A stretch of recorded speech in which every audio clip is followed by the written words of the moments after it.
This is all I'm gonna play the whole time. All in the background. This is all I'm gonna play.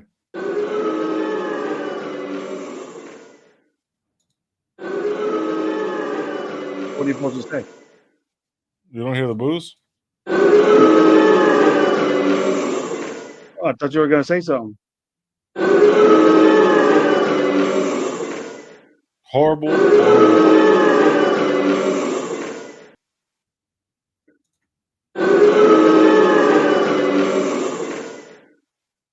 I don't hear nothing, bro. I don't know.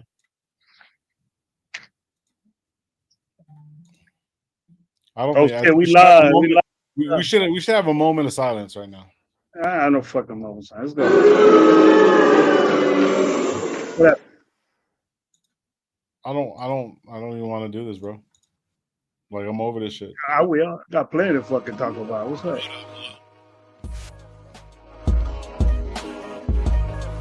Better do something. I ain't doing shit.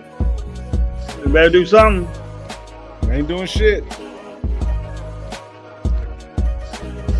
Hey, but check it out, Raider. Welcome to Raider Nation Live. We got Oppo Glow. He's a little depressed right now.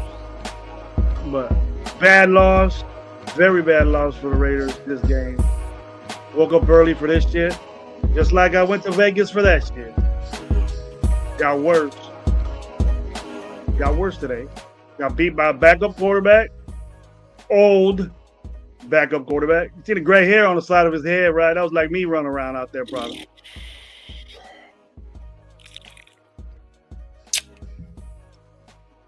Jason down, Raider Paul giving me some cheer up, but we know that ain't gonna happen, Paul. You gotta say what's up. You gotta say it's only the third game of the season. We got a lot of problems. We got to figure out.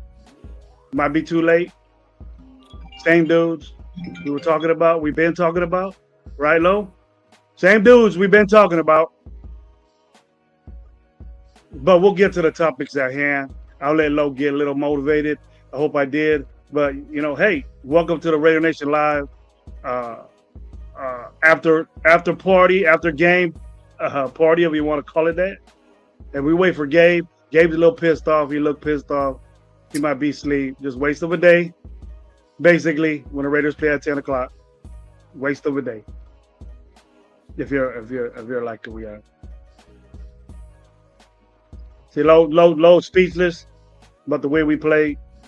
So, if I need to take over, I'll do it because I got plenty to say. You guys want to ask me some questions and what you thought or what you say matters. So let me know. Let me and Lo know so we can answer your questions. And then if Lo wants to put his little views in or anything like that, then we'll pertain to it.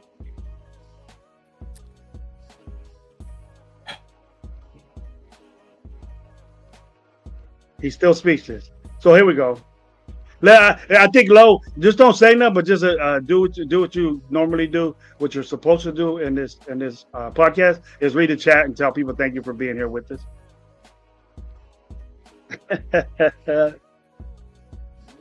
We fucking suck. Horribly. Worse than I was gonna say something bad. I got this close to saying something bad. Something bad just because it's like the easiest thing to do. It's like the easiest thing to fucking say. But Lo a little bit upset about our game. Welcome to Raider Nation Live. I'm your host, Lo. That's fucking Coach Gravy over there. We suck, so when we get to the chat, okay, yeah, Paul, yeah, we're going to the playoffs. Yeah, yay. Sorry, Paul. Way to stay motivated, Paul. Way to stay motivated, bro. That wasn't your fault. Few of us out there. Jason, what's good, bro? D-Menace. No O-line. No. There's no kind of lines, bro. No line dancing. No lines like in the 80s, 90s, and early 2000s for Gravy. No lines at all. Nothing. I never tried the line dance. Never think I will. So yeah. Not going to the Cowboys game after all, Gravy. Yeah. D-Menace. What's up, Doc? Going to Vegas in December for my B-Day. Hopefully you don't go nowhere near the fucking Legion Stadium because there's no celebrating there. And don't stay at the Luxor. No, don't stay at the Luxor. Lo will tell you. Yeah, don't stay at the. Where'd you stay at the Paris? What'd you say? The Venetian. I said at the Rio. I said at the Rio. Bro, the tape is out. Everybody knows the weakness. Pete Carroll. Our issues in week 3 are going to be the same in week 10. I've never seen an O-line play that bad. You are correct. I was just saying that shit. All those 60 shows, last off-season shows, over the last 2, never seen low speeches. Yeah, you ain't fucking lying, bro. I would try to spin it some fucking way, but we fucking suck. It's hard to be positive, right? No. They're being positive. I would be more positive if I got fucking AIDS right now, bro. That's deep, bro. I've been trying. Sorry, that was bad. I'm sorry, YouTube. I don't I don't want to get fucking banned. Just realize it's not the loss, it's the way we lose. Thank you. It's got to be both. We're not a good team. We're not a good team. We got a lot to do, and we weren't told that. If you had this thing, a lot of this chat was, "Oh, Gravy, you're overreacting. You're doing this. Blah blah blah blah." It was this game right here. I'm telling you, was like positive. We suck. This game right here, bro, was last year like to me. It felt like last year like. That's all I gotta say. Last year, like, played like that. Where's all this enthusiasm and all this Pete Carroll ride? Do we have a problem with our coach? You know, yes. Do we have a problem with everybody wants JPJ to be in here? Who made the call not to play him? Who do you think makes that call, bro? They want to see they want to see the competition because the competition's still on. Ain't no competition. Ain't no competition no more. All this compete and the process. Wait, we'll work with the process. Is this the fucking process we got to look forward to, bro? Is this the process when your head coach is saying, "Oh, we'll be good around game 10"? He said that. Alfredo said there's breaking news. Cut Parham. Did they cut Parham? Shout out for the $2, bro. I don't fuck that. There we go. No, Parham needs to not play. I'd rather put them 2 rookies in there. I don't give a fuck if the other one plays guard. He's gonna be better than what we got out there. And I don't even give a shit if you move JPJ to fucking center. We need his movement. We need that. All he does stuff. You know how we put Tyree in there? That all he does is push people around. That's what we need from JPJ because we had no push in the offensive line. And we got to respect Ascengenti for doing that shit all by his fucking self. Now we know we got a running back because he did that shit all by. How many tackles is this motherfucker breaking his carry? I want to hear no more bullshit about Ascengenti fucking sucks. He did that shit by himself. That offensive line did not fucking help him out at all. And which offensive lineman is gonna take their day? You know what I mean? It was JPJ week 1, Parham week 2, Glaze today. Glaze was getting worked by Von Miller, 36 years old motherfucker against a 25-year-old motherfucker. Can't hang with him. Jesus Christ, what's going on here? Which one next week? Miller next week? Is that what we're gonna do? We're gonna play fucking roller coaster with our offensive line. Change it, fix it, get your head out of your ass, and let's go. Let's do it. And see, are we doing this trying out working? We're gonna lose games, dude. Let's see here, let's see there. But we're going with what we're going with, bro. It ain't gonna work. It doesn't work. It doesn't work. We are the sorriest offensive line in the NFL right now. And we're probably the weakest, we're probably the sorriest defensive line in football right now, too. We got ran for 201 fucking yards. There's no excuse for that with all these fucking run stuffers we got. Right, Lo? All these run stuffers, we got 8 fucking run stuffing linebackers, a bunch of run stuffing fucking defensive end, $100 million defensive end that just has a tackle on him and gets chipped by a fucking running back. That's it. That's all he gets. That's all that happens to Max Crosby. All these fucking double, triple T's, fuck that. There's no excuse. I seen him get manhandled. and gave it to them, and then gave up a fucking damn near a touchdown. Yeah, all I seen him do was get whooped by a tackle and a little chip from a running back. That's all Max Crosby gets. There weren't no fucking coach. 51. I don't even know he's in the fucking game. 808, you ain't lying. What's up with 808, man? What's up with my boy? What'd he say? No, that's 805. This is 808 Raider. So I don't want to hear all the hype, all this hype all off season of how we have this new revived energy with PC. I hear the same shit every season. Sick of this shit. Hey, I don't see none of that. That's the second game it happened. That's the second game it happened. What are you doing? I can get 5 guys from the XFL to block better. Farm Meredith Catholic can be in your interior line 2025. That's crazy, bro. I don't know how, dude. We look little again. Got thrown around again by fucking 290-pound fucking Parham. I don't care if 200. I don't care if Parham's like 3 something now. It's not muscle. He's just a big fat fuck. You got fat. You know what I'm saying? You got fat. You ain't get 20 pounds of muscle with his fucking little ass. You ain't. He get thrown around again. Meredith get fucking thrown around again. Kappa getting fucking thrown around again.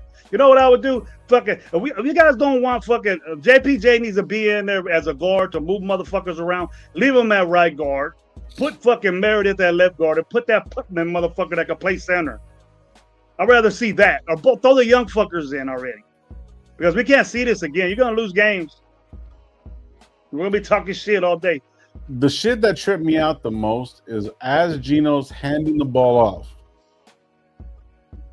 Genty grabs the ball. He's already being hit. Mm-hmm. Several times this game. It's. They're coming from the inside. Bust. Listen, I was telling the guys during the halftime call that we do a halftime call. Yeah, Alfredo, I'm gonna start making some calls about that.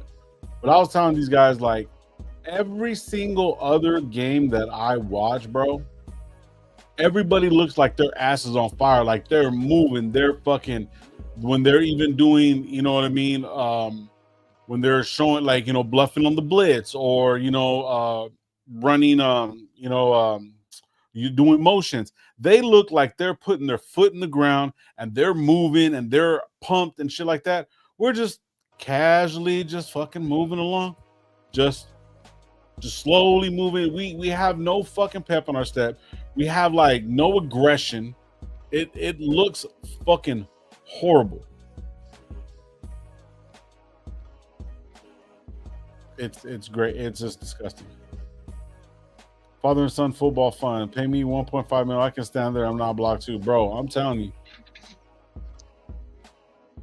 Who's he talking about? He said, I was your old father and son football fun. Defense play good enough to win. Oh, okay, I'm not. No, they did not. Don't fucking say that. Defense fucking sucks too. He's talking about his team. Oh. Our defense sucked too. Donovan been no big ups to fucking no defense. No way. Yeah. Best player for us is Trey Tucker. That's crazy. First pick. One touchdown. One fucking touchdown that mattered. One touchdown that mattered. Yeah. The other two that are touchdowns for him. Yeah, they're individually good game. But the 2 touchdowns, did they matter in anything? Big ups to Trey Tucker for the only motherfucker offensively stepping up. And that's in Genty.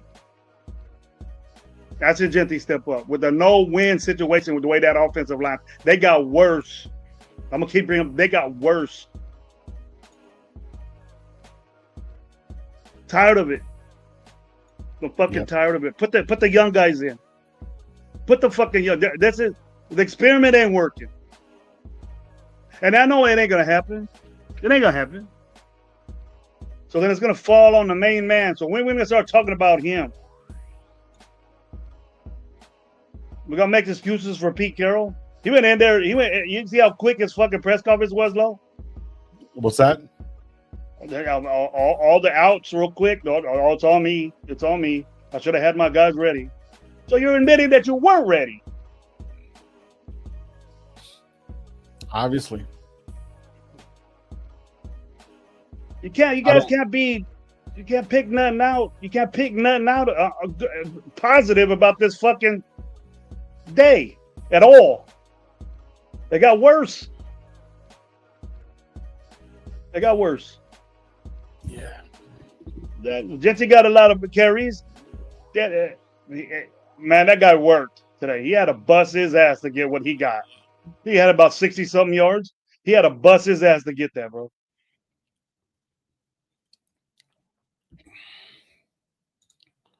Parham needs to be benched. East Coast game slumps continue. No, not necessarily. We won in New England. So, you know. And I want to hear that, a Thursday night game. So it's kind of fucked up that they played Thursday night, bro, last week. And they got 10 days to fucking play against us, right? And then we played fucking Monday night. And we had to fly over there on Friday. That one day of rest right there, the Saturday, yesterday, you should have adapted to the East Coast shit already. Don't got a lot of time to prepare for Washington. Gotta look like it. But they weren't tired. I don't want to hear this. The defense was fucking tired. Nah. It was just bad. Missed tackles again. Our fucking water boy was shitty. June can go with or without fixing the O-line. Chip can go too. Graham, been a given. Yep. I agree with you on that, Jay. Bad performance all right. Everybody. Even a highlighted, Trey Tucker. Good for him. About that, we need to get. Thornton does not need to be on that field, bro. I've been saying that since game fucking one. He does not need to be on that fucking field, bro. But we ain't got nobody else to put out there. Regardless if he was on the field or not, Gino didn't have time to fucking throw. It doesn't matter if he had time. He's throwing it to him. He doesn't.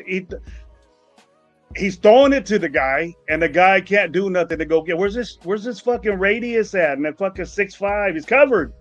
That's all he does is run straight, Lo. I can't tell you enough. He doesn't need to be on the field. He's not ready. And he's starting for us, bro. He's starting. I think Jack Besh is better than him, but whatever. Jack Besh they can't be on the field either. Bad fucking draft. That's what it was. We got to realize that. There's other things that we needed, like offensive linemen for Besh. Wouldn't you have Wouldn't you rather have a good offensive lineman instead of Besh out there not doing shit?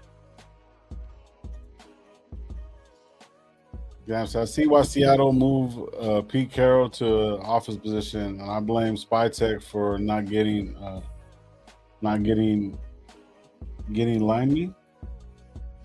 I don't. He probably didn't put the N right there. Yeah.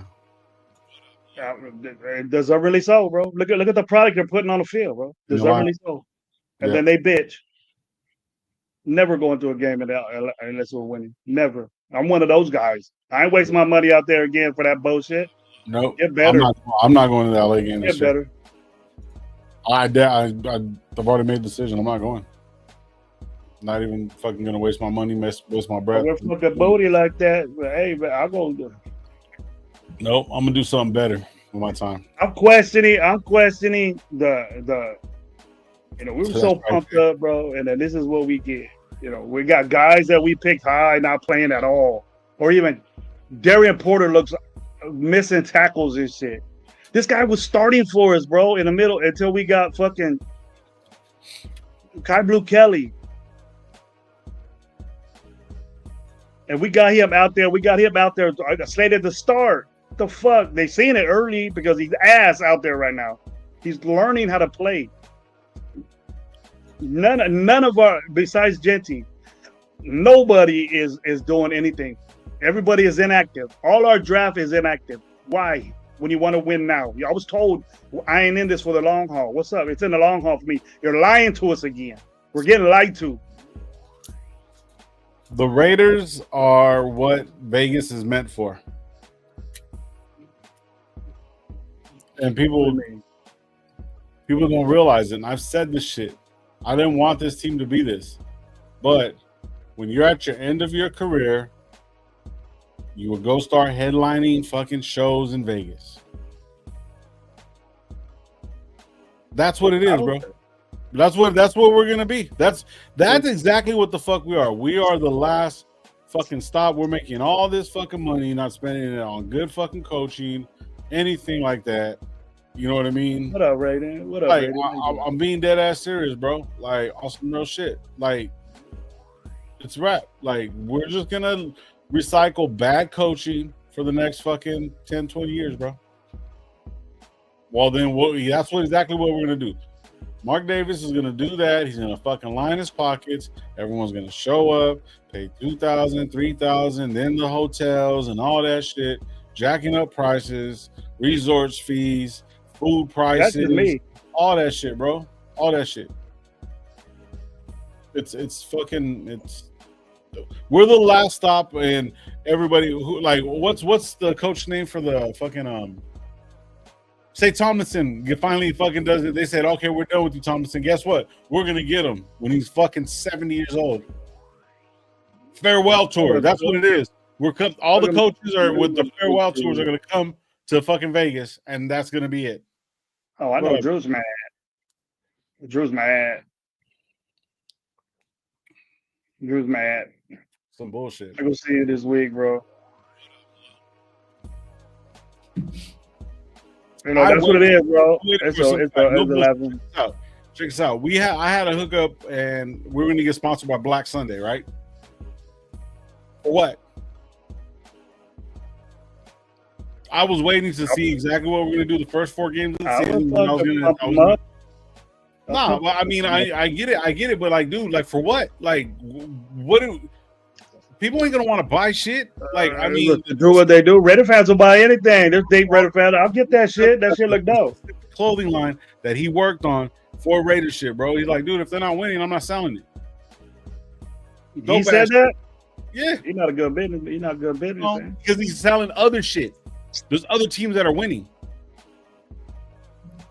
So this is just fucking horrible, bro. Like, I'm cool. I'm like, it just doesn't make fucking sense to me. It makes no sense. Even if we go win fucking 8 games in a row, we're not. There's no fucking way. You'd be saying different if that happened. I would. If we won 8 games in a row, I was like, hey, what's going on here? We switched up. We made adjustments, and it's good. There's no fucking way, bro. Never know. I'm tired of being positive for this shit, bro. You know how much time I fucking waste? Sit back. Now that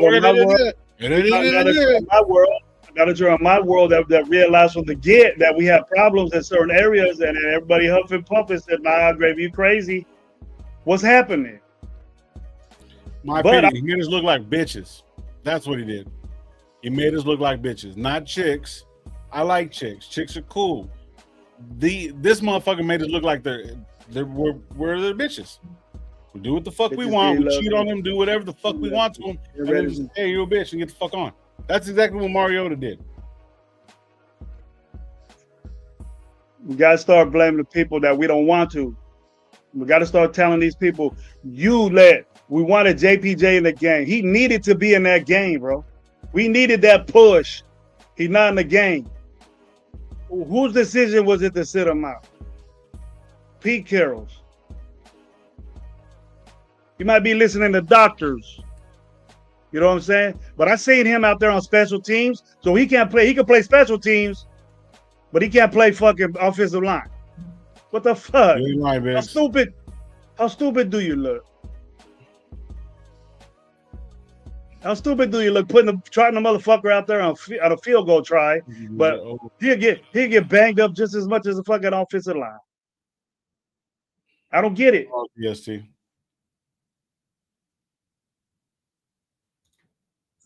If we're gonna be anything, Ernest, on some real shit, let's be number 1 overall. Let's be number 1 at sucking. If we suck so bad, let's be 32nd in every fucking category, bro. I ain't gonna do this YouTube. We like that, bro. I ain't doing YouTube no more. I ain't gonna talk about this team. Neither am I. You think I'm fucking bullshitting? I'll be done All with this you. I've money been that I telling you spent on that. fucking StreamYard. I've been telling you that Yeah, for this year. But hey, I agree. it's Hey, Hood, I don't- on some real shit, fuck Herbie. I don't even give a shit about that fool right now. I don't. yo, Piano, don't you got your boys to congratulate all your boys, bro? T. Potter, fire the front office. You need a young gun. Bro, Potter, we're talking about the same shit every fucking year, bro. Every year. No disrespect to you, bro. I'm not. We've been saying this shit. What's real Raiders football? Every fucking- What's real Raiders football? When's the last time you seen that? What's real Raiders football? I don't know what real Raiders football is. What is it? I'm sure I haven't I'm seen not- Raiders football. I'm sure that the last time I seen real Raiders football was when John Gruden was here. That's the last time I see. Bring that motherfucker back. Maybe he might switch his team up. Maybe he might have some Yeah, bad but motherfuckers on it. Hey, give them time. Give them time. Because I ain't with that game. finally we started getting something going, and then we were we won 2-1, and then he fucking got fired. What when I'm told that I ain't in this for the long haul, we got to win now and all this bullshit, and you trot that out on the field, getting whooped by fucking 40 something to 20. What the fuck? You got all these good notions. Oh, at least we scored 20 points. Garbage fucking times. Going to the W. You can lie. You can shine the light on Trey Tucker all you want, but that first touchdown was real. That's it. That's it, bro. That's all I see. Trey Tucker had a good game individually, but those last two touchdowns was garbage shit. So stat pack your ass up. Props to Trey Tucker for being the best receiver on our fucking team this day, but he needs to do that when the fucking second quarter and the third, not 2 minutes left in the game. And all our number 198. I'm gonna start calling him like I do Tyree Wilson, number 9. I need to call him number 98 because he ain't doing a fucking thing. Not a damn thing. Nothing. Where's that guy? When we gonna start talking about that, bro? Well, another thing to bitch about. Oh, we're 4th in the fucking NFL, stopping the fucking run. Yeah, fucking looked like it today, didn't we? With rookies running the ball. It looked like it today. Yeah, there's a negative show. But tell me something we did fucking positive. Pick it out. You won the coin toss. And what happened on the kickoff? Yeah. What the fuck happened on the kickoff, bro? Right off the bat, just like we threw a pick last week, first play, fucking the kickoff, it got worse. The kickoff, he fucking ran it back 60 fucking yards. And then we got a fucking punt return all the way back. 90 fucking yard punt return. It can't get no worse than that, folks. We got to get better. And that's your head coach right there, bro. That's your head coach. Okay, what up? Don't blame his fucking son. Don't blame fucking Chip Kelly. Don't blame Patrick Graham. Blame fucking Pete Carroll because he took it all in his press conference. His press conference was like 3 fucking minutes, bro. It's my fault. I should have had my team better. That bullshit when you get your ass whooped. That bullshit when you get your ass whooped. Who's that? That's your head coach out there. That's your head coach out there making excuses why we lost the game. Blames it himself. It's me. It's me. I'll take it. What we gonna say? Don't let it happen again. Don't let it happen again, Pete. That we're gonna say? Don't let it happen again, Pete. Please. Please don't let it happen again. It's been happening. It's been happening. But he's trying to turn. No, look, they're gonna flip it. He's trying to turn the ship. You know, the Raiders have been bad for a long time. Pete Carroll's gonna come over here and it's gonna ruin his fucking good name. Well, that's what we thought. He has a resume to do that, Lo, but not with this team. You need the dudes, bro. You know what? And if we're gonna go way back, dude. When me and Gabe was pissed off about free agency, right? I was mad about that too. When we thought we were the only show talking about fucking, we did fucking a piss poor job in free agency. What are these motherfuckers doing for us now? Gotta give it to Gravy. He's been right all along, bro. Biggs, why Biggs? Dog, you used to argue with them. Don't. Yeah. What'd he say? He's right. Nothing. No, you didn't say nothing, bro. Don't worry about it.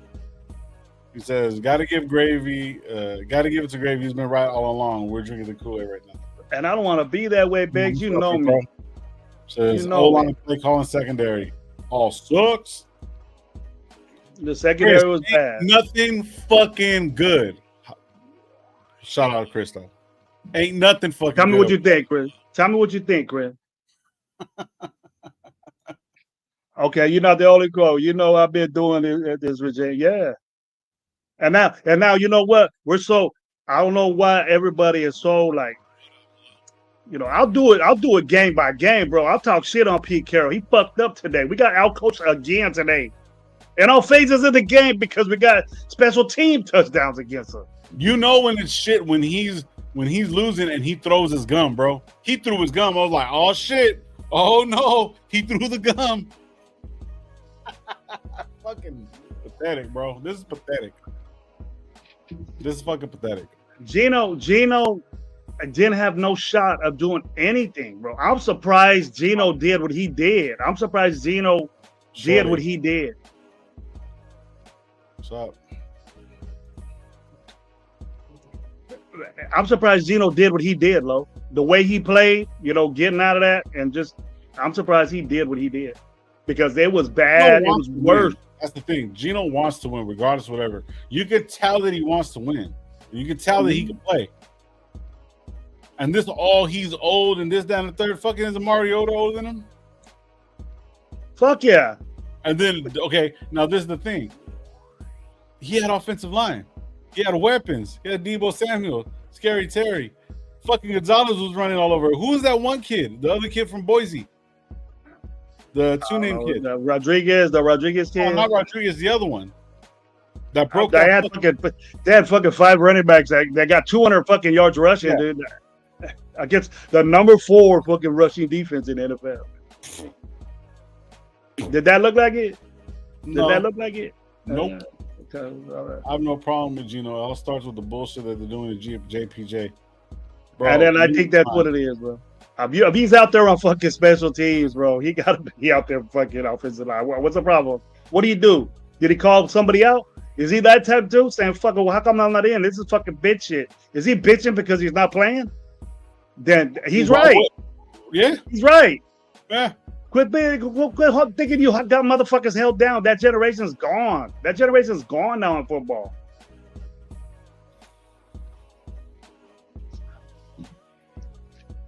He's better than what we got out there. He needs to be in there. I don't give a fuck if it's fucking center or guard. He needed to be out there today.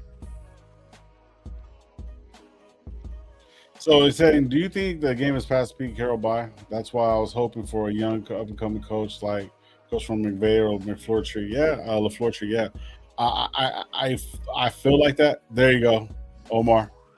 Merritt. Yeah, Merritt. Yeah, he got busy. Omar, what's up? Yeah, he got busy. Yeah. Nah, man, he's out there. He's breaking fucking boards and shit. You know what I mean? He's out there wrestling with the guys and shit like that. You know what I mean? He's up there fucking chewing packs and packs of gum, bro. Yeah, it's past him by. Don't give a fuck. Look at the way your team play. What does that do? Talking shit. I'm talking shit. You don't know sarcasm? The Raiders got beat so bad that you lost all your sarcasm. You don't know how to read that shit no more? Yeah, I seen sarcasm playing fucking early this morning. It was all fucking funny. It was funny. It's a joke. It's comedy. I shut it off in third quarter, bro. I did it. I watched the whole game. Like I wanted to make it work. I came back here because I was in the living room watching the game, feet up, sitting there. Pyro, what's up, Pyro? What's up, Pyro? It's all bad. Hey man, it ain't that JPJ was bad, but if he's healthy, he should be out there. Make that game up. Fuck, you're not playing for it. Why you in on special teams and not fucking on the offensive line? Prove it to me that you're better. I'm sure he wanted to go out there. He was ready to go. Over a power chip. Nah. That's crazy, Knight. He's stupid. Pyro 2028. Let's go. Garbage Mark Davis has destroyed Raider Nation, but put money in his pocket. Blaming Mark Davis. You got no one to fucking blame but Mark Davis. He ain't got nothing to do with this. Look at the. Jay, look at the team. Look at the players you got out there, bro. That's what you see. Mark Davis just signs their fucking checks, bro.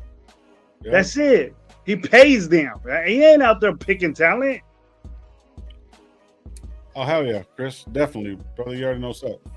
That was the only good thing about running into everybody. Cheeto, you, fucking Raiders Fool Chris, 805, fucking Myra, Gabe, his family. You know what I mean? Mikey. JPJ, man. How you know JPJ? How you know? My opinion. I'm gonna tell you again. How you know JPJ is a good guard?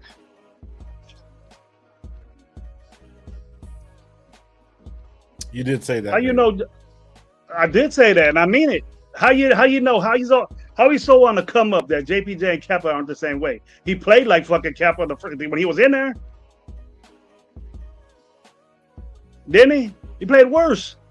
He had 3 sacks put on him. I don't see Kappa doing that.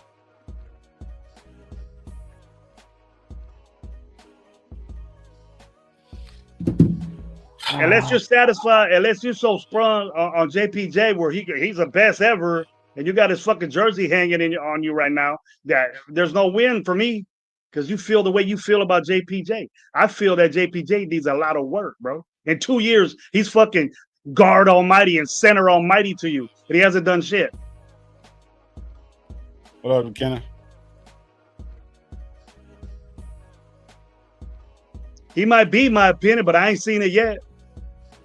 I ain't seen it yet, bro.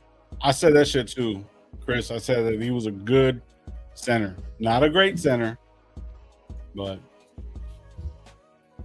we have a revolving door of coaches, GMs, coordinators over the past decades. No consistency. Yeah. So what do you say right here? I thought Raiden Knight said, I think Brady, Pete, and Chip are all outsmarting themselves.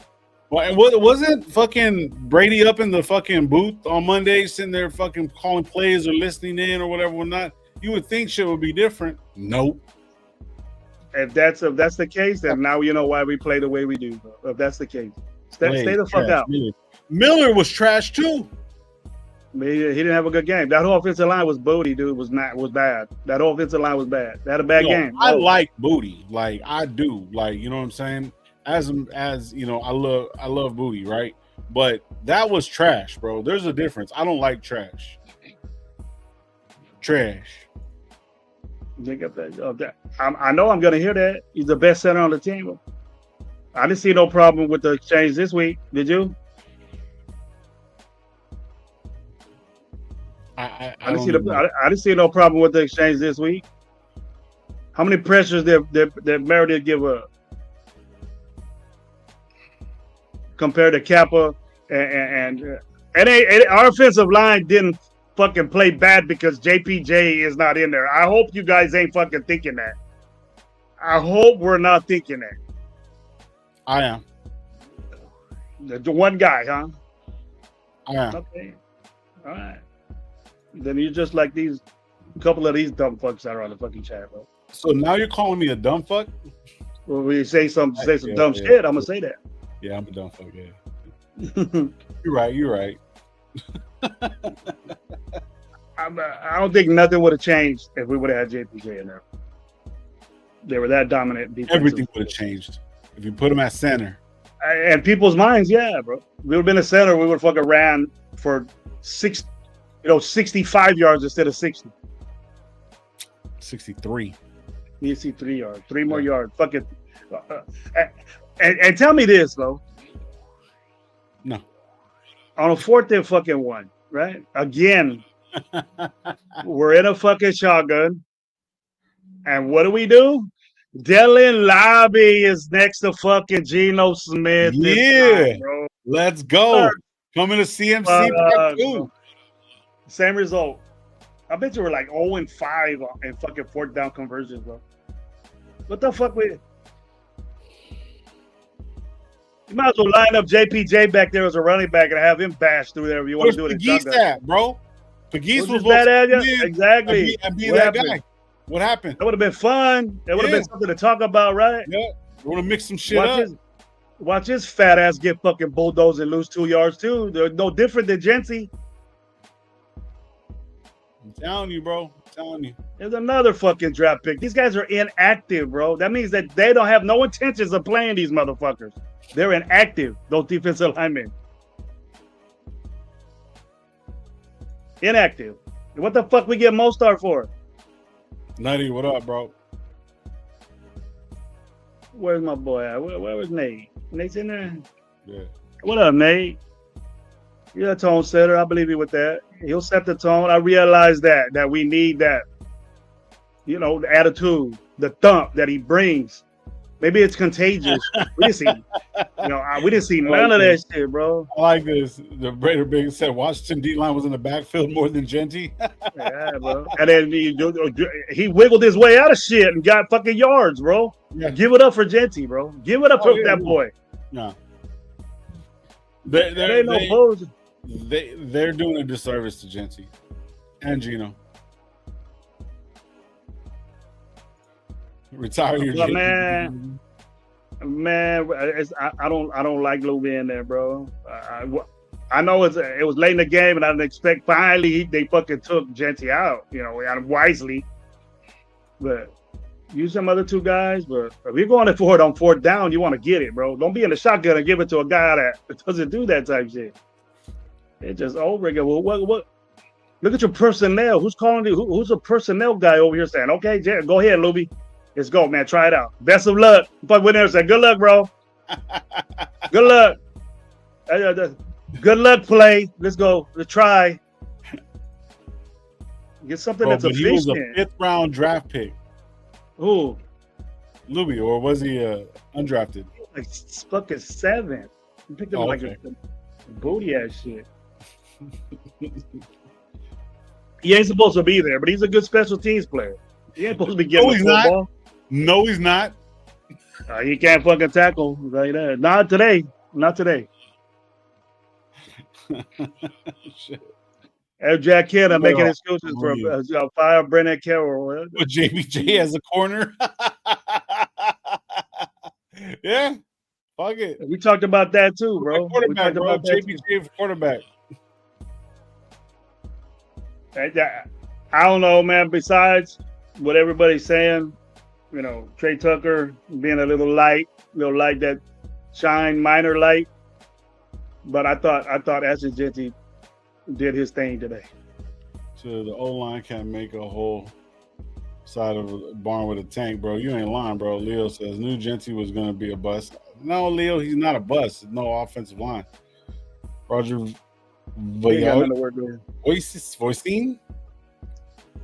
Stop a slinky from slinking? Damn. Henry Herbert. Look at all you loser Raider fans. Bro, you're in a Raider podcast. Fucking, what are you doing here? Well, you're a Charger fan? That's what are you doing here? So you're here with the losers? You can't get on your own show and fucking rah-rah your fucking jack off to your little 3-1 win you got, bro. That's it.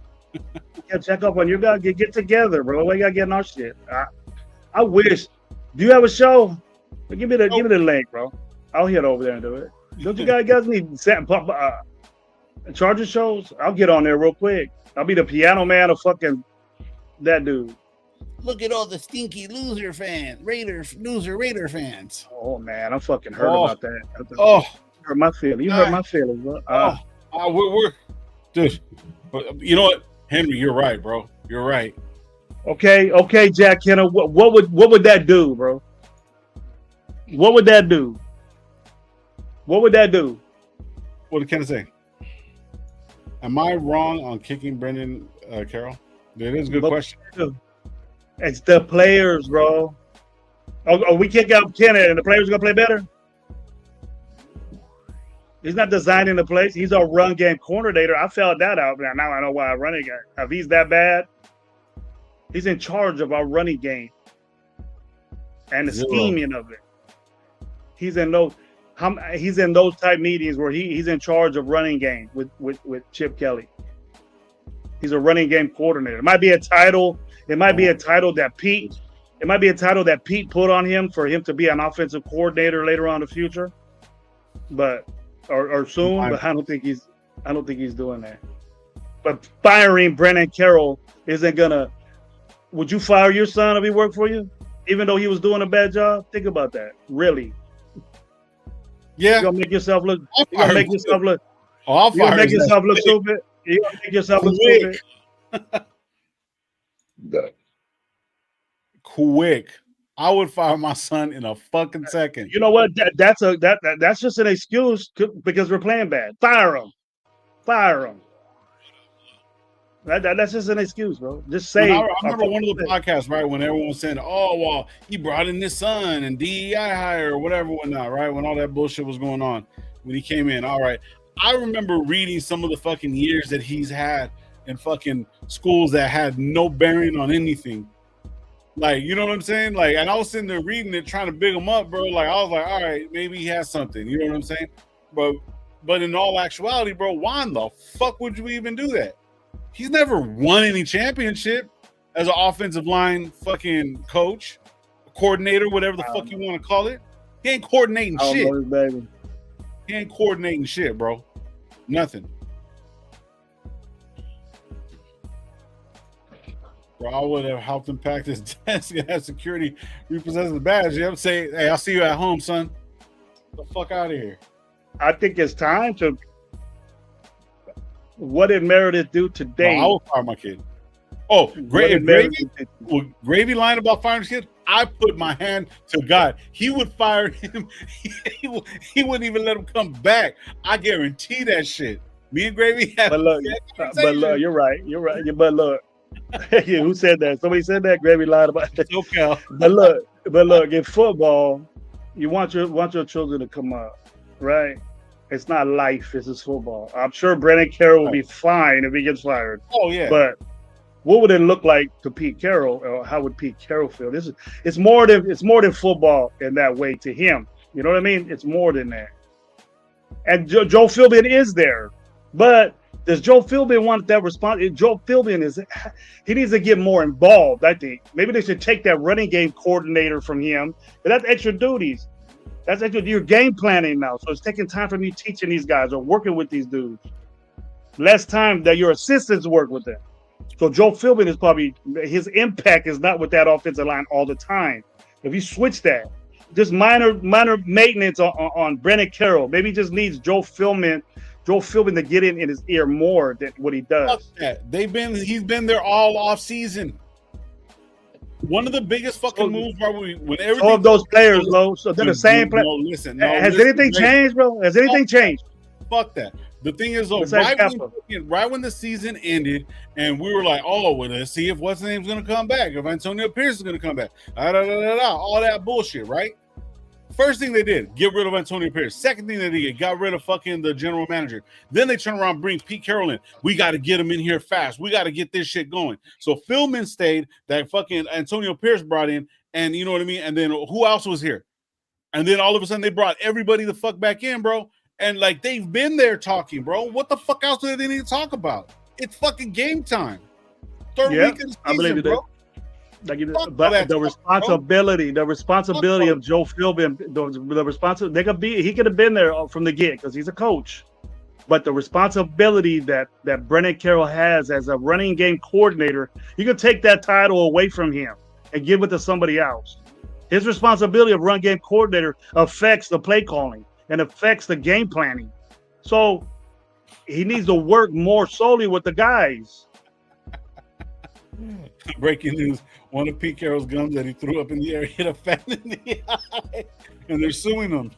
Right. That's fucking hilarious. And I can't take this, bro. We was all cool with Brennan Carroll from the now he's the fucking hang his ass. Look at your head coach too, though. Look at your head coach too. It's just as much his fault as it is fucking his son's fault. Don't you think, Lo? Yeah. Oh no, I'm not disagreeing with you. I'm not disagreeing. If your workers look, if you got a business, bro, and your workers are fucking up, right? Hey, wait a minute. Wait. You use that analogy one time and you threw me under the bus for that shit. No, I'm not gonna throw under you the bus because I know what you're gonna say is true. If your company is not flowing, not working right, and you got and what is the board of directors? Who are they going to go to? They're going to go to the administration and who runs the fucking program. They ain't going to fuck with the workers. They're going to fuck with you because you're running the shit, right? That's the way that's the way it goes. If that's you could probably get a couple of you could probably get a couple of slow pokes and the people that ain't reliable and the people that ain't doing that. Our offensive line isn't reliable. I'm sure Brandon Carroll's doing all he can to fix this shit. But our excuse to make things better is to say fire the motherfucker. Typically, for the last thing, I've been hearing that for the last 15 years, bro. Fire this motherfucker. Fire that motherfucker. Fire this motherfucker.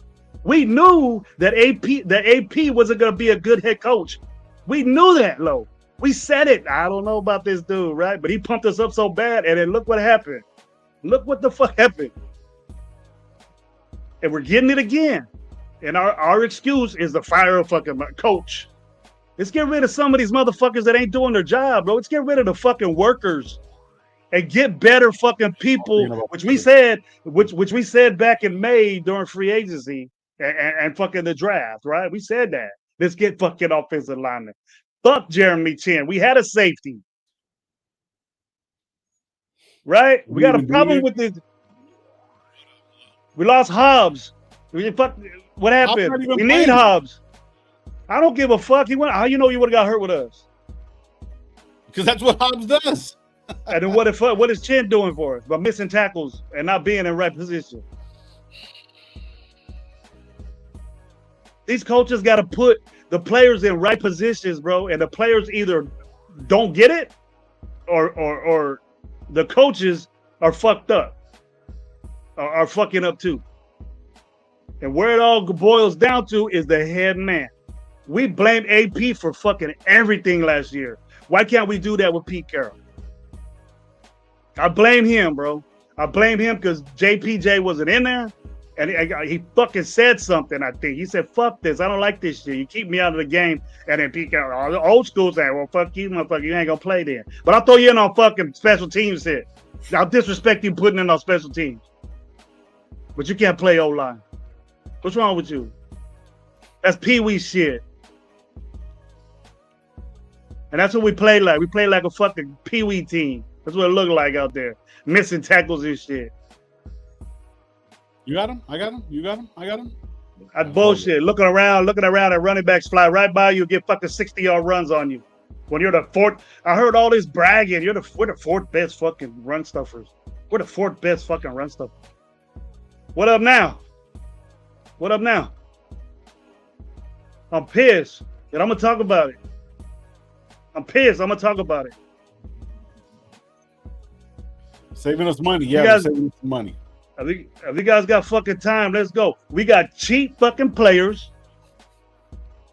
We got cheap fucking players. And so you give cheap fucking play. All this, let's play on a budget. Now it's too late.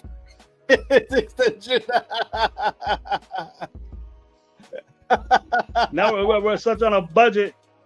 You gotta start saying, hey, Spike Tech, are you really this all fucking almighty star child for fucking picking all these people? Hell no, you look like a fucking idiot, dude, because the dudes you picked ain't fucking playing. They're inactive. What the fuck? What are we doing? We have the same fucking shit like last year, bro. Same offensive line as last year. Except for Kappa.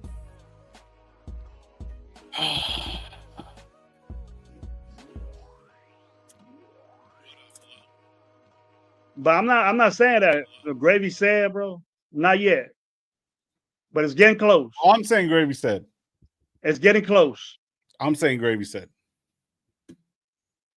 And I never like Telesco had a way better fucking draft so far than fucking Spike Tech. And I feel bad saying that, bro.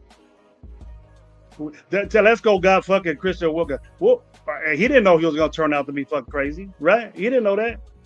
He didn't know he was gonna get hurt by doing some stupid shit. It's a good pickup. Now we can fucking say all Telesco's drafts ain't fucking bad. They're doing stuff. Yeah. Our second round pick can't even get on the field, bro. Our third round pick can't even get on the field. He's on the field at late garbage time, fucking missing tackles then. Missing tackles on special teams. Our 2 defensive linemen, Tonka and Paguz, this fucking fullback we got right here. That he's not even active. He don't even have pads on.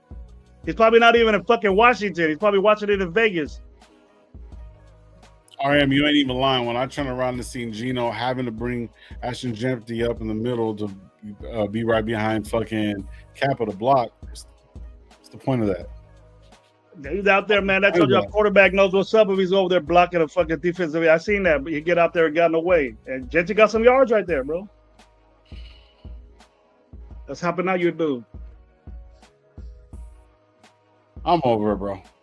We got problems. Lots. And it's gonna get worse if we don't fix them. But it doesn't start out by firing fucking coaches. That's gonna make you happy. It's gonna make our team worse doing shit like that. It's gonna say we're panicking because we had a bad game and it didn't look real good. But if you want to panic right now, I understand that. Coming from me, I understand why we're panicking because we didn't do shit right from the beginning, bro. Starting with free agency, getting these motherfuckers that they never done shit. We're just hoping that they would. And that's why we're all happy that we got 4 fucking linebackers to what fucking Spillane guy. You know, all this shit. We're all happy. They're playing like it. They're playing like $1 million guys, bro.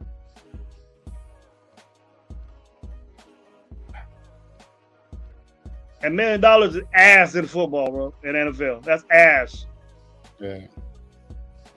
Fucking Dante Thornton making more money than them motherfuckers, and they're vets.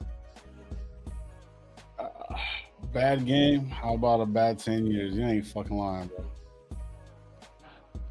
He read it big, put in my point. Kappa was the lowest rated lineman last year. JPJ not better than that. See?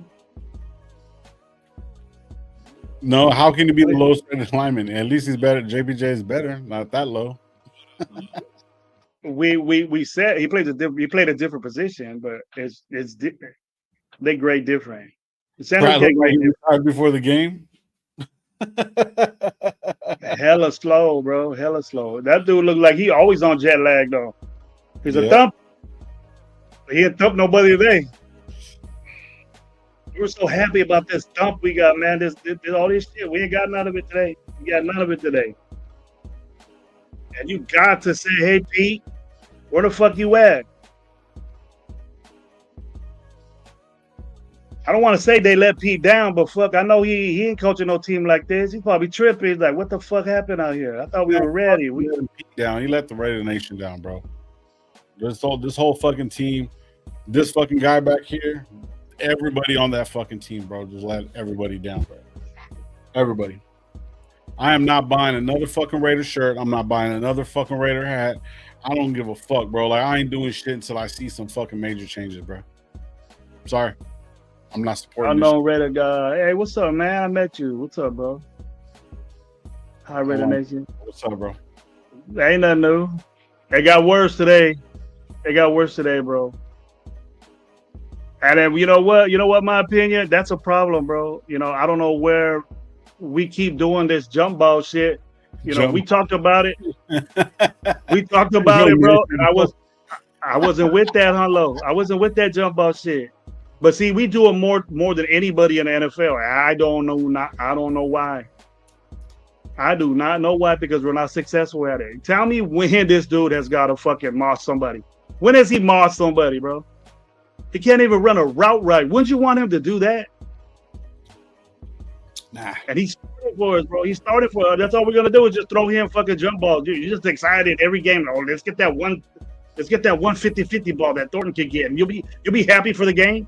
If Thornton got one ball today, a jump ball, we'll be happy. We lost, but Thornton got his ball. Fuck that. We can't think that way.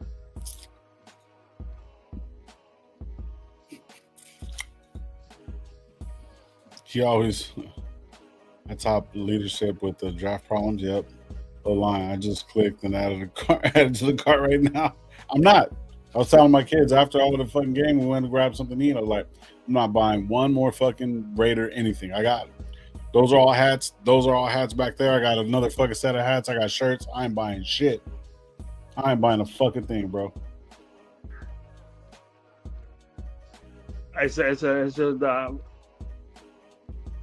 That ain't gonna do nothing to make us win. That's just for you. Nope. Stop buying. They gonna make. Lo is right. This is the farewell tour era. Yeah, that's thing. You think I'm bullshitting, bro? That's what it is. That's what the Raiders are gonna be from now on. We got an old ass quarterback that never really got his potential or anything like that. Went through a bunch of bad teams, had a couple good years. Now he's coming. See if he can reinvigorate it. No, coach is coming through. We're gonna do this and that. Whatever. Nope. This is the last tour, guys. Devin White was nowhere to be fucking found in this game. Where's Jamal Adams at? I didn't see Jamal Adams on the field maybe but 2 times. He was not there. getting tackles. Exactly. This is a farewell tour team, bro. He wanted this quick fix with the budget on a budget. Discount shopping. Yeah, this is why you fucking wanted to. Cheap labor. Fuck that. Cheap labor gives you shit fucking results. I better tell you, one of my best homies says that all the time, bro. But look what you get. Look what you get, bro. Now things next week against the Bears might change. Nope. But they didn't look. You know why they're not gonna change? You know why they're not gonna change? Because fucking what's the name went in there, cleaned his fucking nail polish off, and he's starting to be a fucking man and turn around and did some shit. You think that he's gonna fucking turn around and listen to this shit? Number 1 overall draft pick is not gonna go in there, start knocking some shit out. We're just gonna be. I'm thinking it's gonna be a good fucking test for us. He's just gonna fucking run all over us, bro. Did you see that game? Bro, we lose to that motherfucker, bro. Yeah, I had to watch that shit. I had to watch that shit. Off the fucking chain, bro. Bro, there's no fucking way. There's no fucking way. We should have kept Christian Wilkins, bro, because Christian Wilkins would have tried to get his little freaky ass. He was hurt. And he was doing some gay shit. Yeah, they probably would have got along. Him and Caleb probably would have got together. Like, come here, baby. Let me get you. Let's get in showers afterwards. And they would have got married in that little Elvis chapel right there at the Rio. They would have got married at. You know what they got? They got a wedding chapel that's fucking. Remember the Hard Rock group Kiss? Stop. They got a wedding chapel there that's all Kiss, bro. They got Gene Simmons, another homeboy dressed like that, and you get married. And people were doing it, bro. They had a line outside. People were getting married, fucking with Kiss all around them and shit. It was dope. I watched me and my daughter watching that shit sit down. It was fucking crazy. People are crazy. Yeah. Trade Max. Let's go. Fuck it. Get him out of here. What's up? I'll give a couple. You won't even get a first round pick with that motherfucker right now. He'll go disappear on somebody else's team, bro.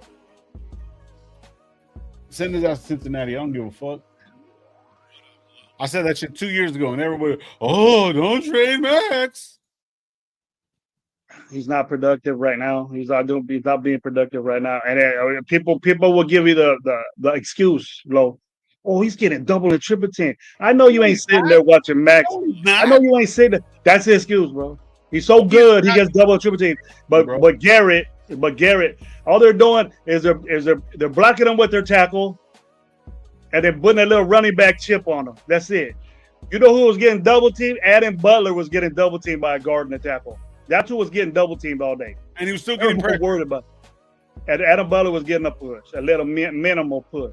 But he got 2 big motherfuckers on him. You got a little running back, dude. And you get a good tackle on Max Crosby, he's gone. He's gone. All he has is a little push out fucking sack. He pushed Drake May out on behind the line of scrimmage and got a sack for that. It wasn't no big bomb ass hit sack. You act like he's not out here putting in work. Fucking haters. Proline? That's your name, bro? Wow. It's probably a Spanish name. It's probably a Spanish name. You act like who? He not out here putting in work. Who you talking about exactly? Who? And who we talking about? Max? Who we hating on? You act like Max ain't putting in work. I got you, dude. That motherfucker makes $100 million fucking dollars, dude. 106 a night, almost $40 million a year. And he got 1 sack. And 1 strip in garbage time. Everything he does is in garbage time. Yeah. Hey. $6 million for Chip Kelly. Great investment.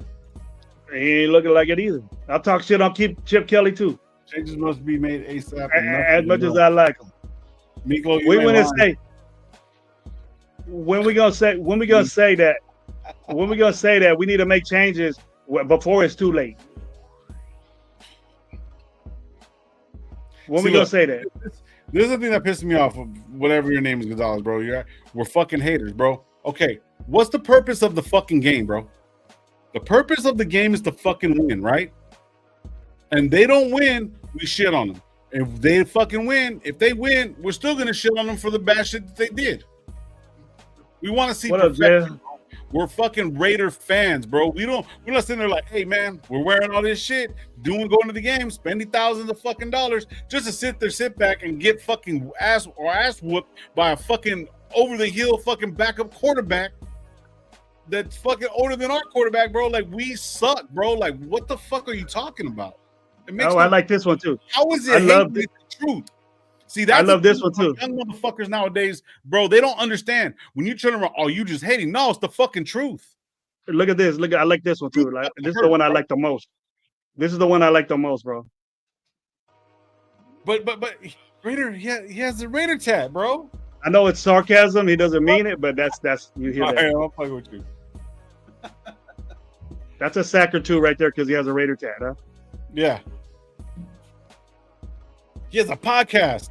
Hey, look at his podcast now, dog. Look at his podcast. It's a big ass, nice building, whatever, whatnot. They got all this shit going and everything like that. So, I get up early in the morning, I eat my Wheaties and vitamins and do my stretches and do cold plunge and all this shit. You still ain't doing shit. Maybe back away from your fucking podcast. Maybe fucking turn around, focus a little bit more on what you want your defense to be. Get out there recruiting. Oh, well, that's not my job or whatever. We're not. Then you don't want to fucking win, bro. You don't want to fucking win, man. Get out. Miss me with all that bullshit. And we go this one, look. I know Raider guy, what's up, bro? Mark needs to sit back as an owner and hire a CEO who knows what he's doing and multiple Super Bowl ring experience as a GM and run Raider program. That's what he got fucking, I supposedly fucking got the fucking GOAT for. But you know what he was doing? You know what our GOAT was doing? He was out there calling the fucking Bear Cowboy game. Yeah.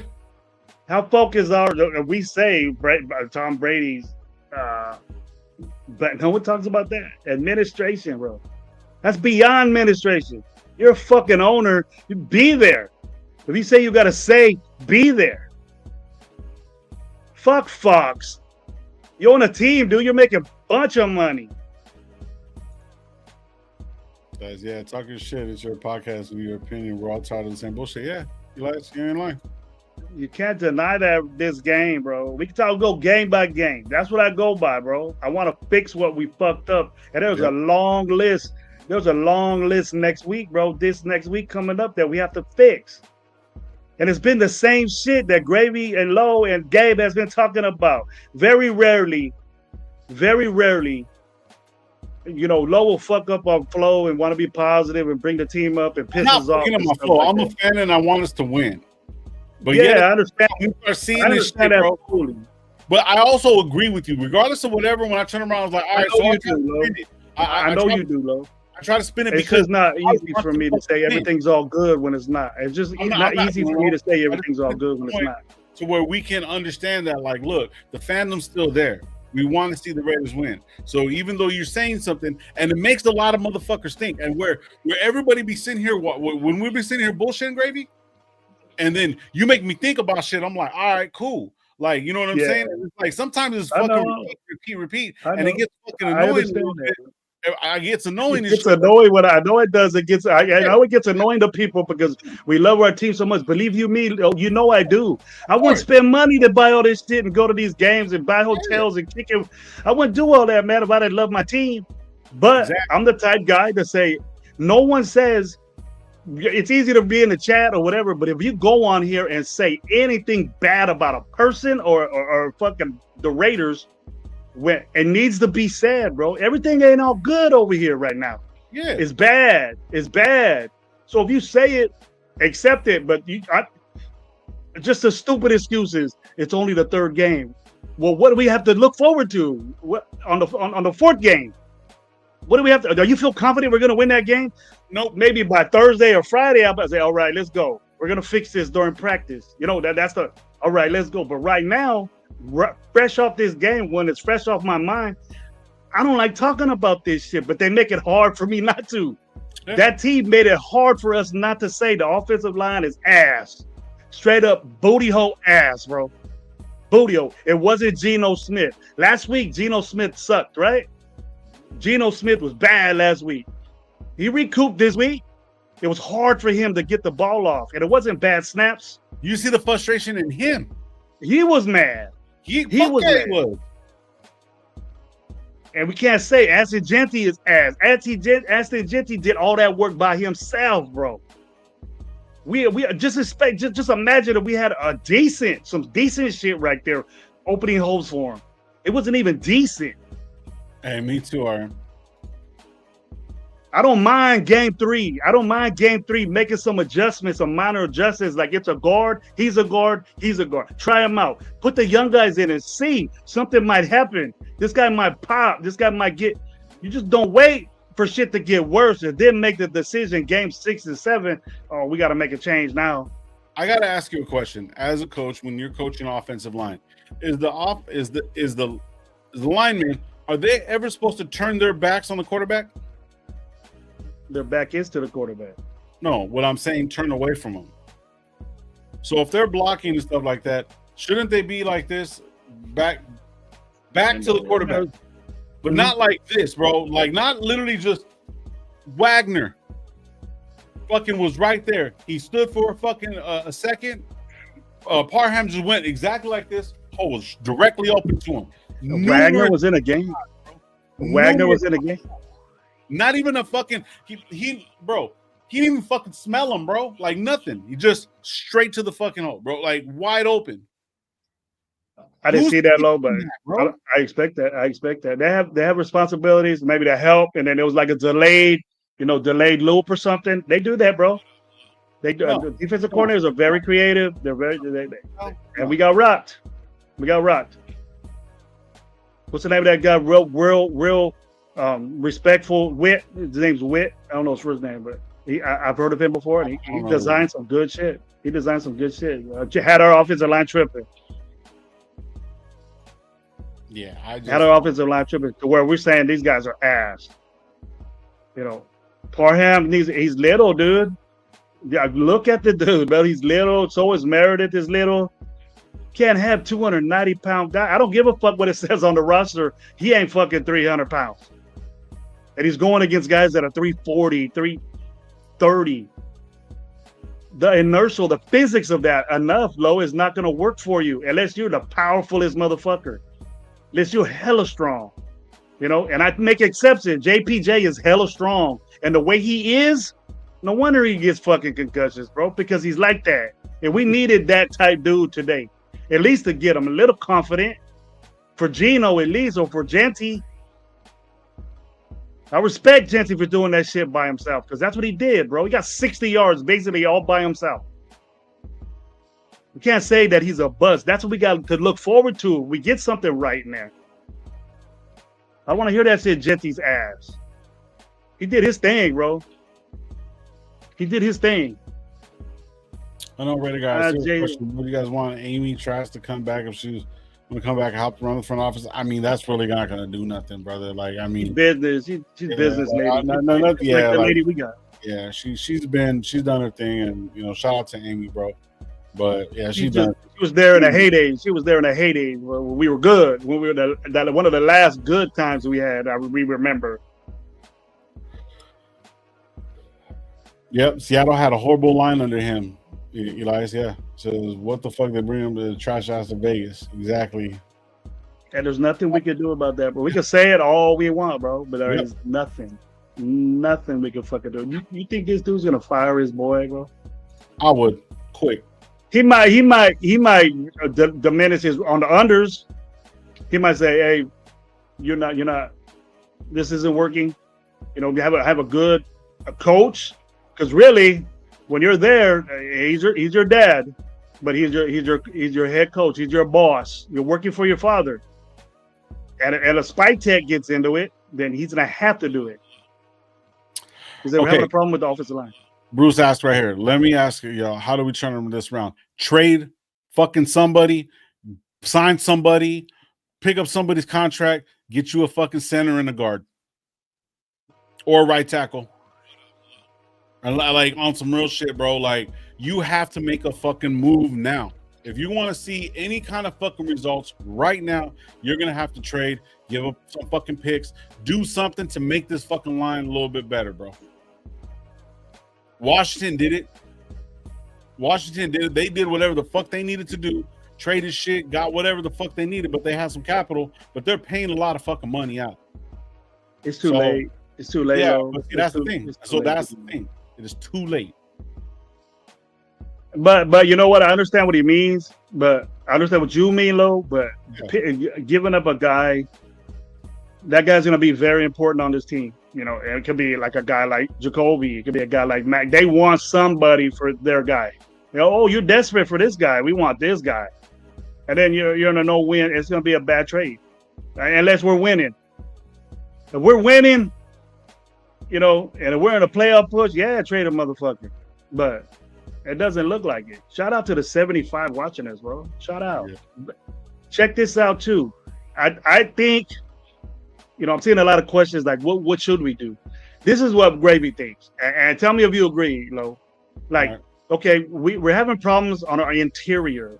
Glaze had a bad game. Okay, I understand that, and we could say that, hey, look, it's Von Miller, all right, but he's younger. He's a big dude. He's strong, but it's Von Miller, and he's half himself. And then you should be doing that to a guy like, you know, Glaze had a problem with him today. Okay, all in all, Glaze has had a very good season, but enough to not fuck with him. All right, the interior line, we need to do something with that. We need to tinker that a little bit. You know what I mean? Parham is way too small to be on the field. Way too small to be on the field. He's getting outpushed all the time, and maybe, you know, we got a young guy there, and you just got to see what he got, bro. He's bigger, he's young, and we don't know. You know what I mean? It's got to be better than what Parham is. You know what I mean? And realistically, you know, we didn't have problems with the snap this week, right? And as a whole, the offensive line didn't play good. Even Miller got let a sack go by him. But if JPJ was at the right guard and we had the young guy in there, let's see what that's about. You know what I mean? And then if there's problems with the snap again, and if it's not too late, then we could do that switch to. I know JPJ will snap the ball better. I know that. I understand that. But as a whole, I don't know if it'll be. If he snaps the ball better, then he's going to get off. What happened? You're breaking up, bro. I'm breaking up? Yeah. I'm looking at my TV right now, your robot. Oh. Yeah. Do it. There you go. Go ahead. What were you gonna say though? You're good now. You just I was listening to you. Bottom line, we are playing like they practice. We look weak, and Peter's too playful and not on their asses like a feared and respected coach. I thought the whole offseason was soft. Shout out Sir Dre. That's a good point. That might be a good point. You know, playing around too much, not getting down in the business. That they highlighted that, then I didn't see a problem with it. But we have the same guy. What changed from last year's offensive line? You know what I'm saying? What's up, babe? What changed, bro? That's what I want to. You know. It's just the only one that's in there that's different, besides a different position, is Kappa. Parham played last year. That's what I'm saying. Is like what they have, 5 sacks? I think more. I think I seen 5. Loco, what's up, bro? What changed was Brandon Kell. Yeah, we got a new staff. Mm-hmm. Chargers have 4 offensive linemen drafted in the first round. Yeah. Man, that'll pan out, bro. Maybe 1, hopefully 2 would pan out doing that. I won't go aggressive like that. We got 2 offensive linemen in this draft. You know, let's see what they can do. It's time already. This bad, 5 sacks from your veteran guys. Let's see. And an $11 million guy that you got out there that you were hoping would do it, you know, it's just there's no trust. The offensive line ain't together. And tinkering it, and I'll give them this, tinkering it right now would be the best thing to do. Not game 7, game 8, game 9, and then finally realizing this ain't working. Because I did not like hearing Pete Carroll say, we'll be the team.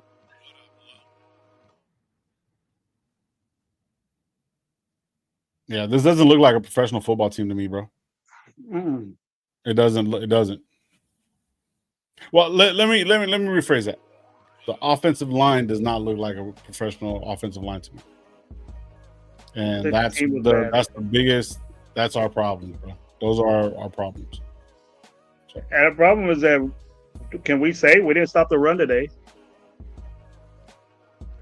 It was embarrassing for the offensive line doing what they did to. I mean, the running backs did to us with Washington, bro.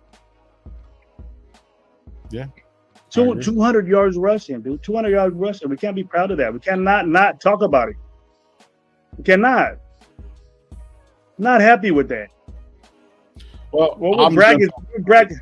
I'm done talking about it. I'm cool. I get it. We fucking lost. We got another fucking week. I'm going to sit back and I'm going to give us another fucking try. At the quarter of the season, if it's going to be this way, bro, like on some real shit, you guys can do the show by yourself because I ain't going to waste my motherfucking time. This is some fucking bullshit. I'm fucking over this shit, bro. How long have we been doing it, Greg? How long have we been doing this shit? What, as a whole, Red Nation Live, a couple years. Year 3 or going on fucking year 4. Yeah. Year 4, bro. Nothing. Fucking nothing, bro. This is crazy. Bro, I wasn't happy for what we got. Week on Sunday, and that's it.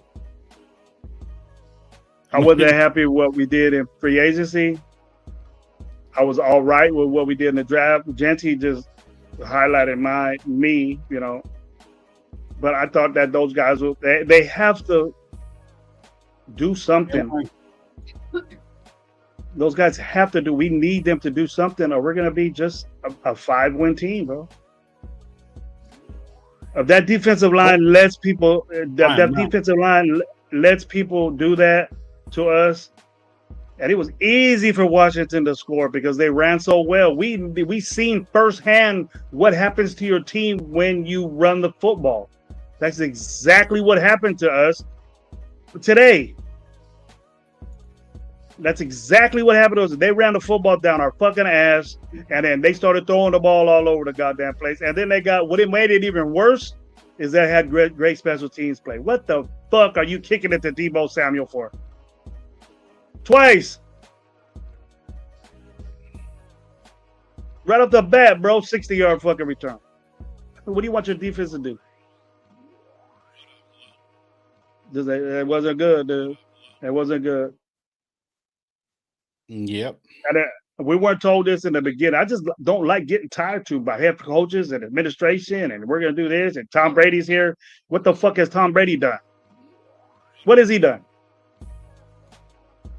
Oh, he picked this fucking quarterback, hand-picked it. He fucking cut him. He's not on our team. Well, he's on a practice squad, right? Miller's on a practice squad. What the fuck is he doing to us for us now? Hand-picked by Tom Brady. Practice squad. Gee. All gas, no brakes. Whose fault is it now? Carr, maybe Coach McDaniels, or Antonio Pierce's fault? always we should never got rid of Derek Carr, bro. I'm gonna end on that note. I'm out. Fuck that. Don't ever say that again in my life, bro. Derek Carr should come back out of retirement and play for the fucking Raiders. I said it. What did Gino do? What's that gonna do? He's just gonna get sacked more?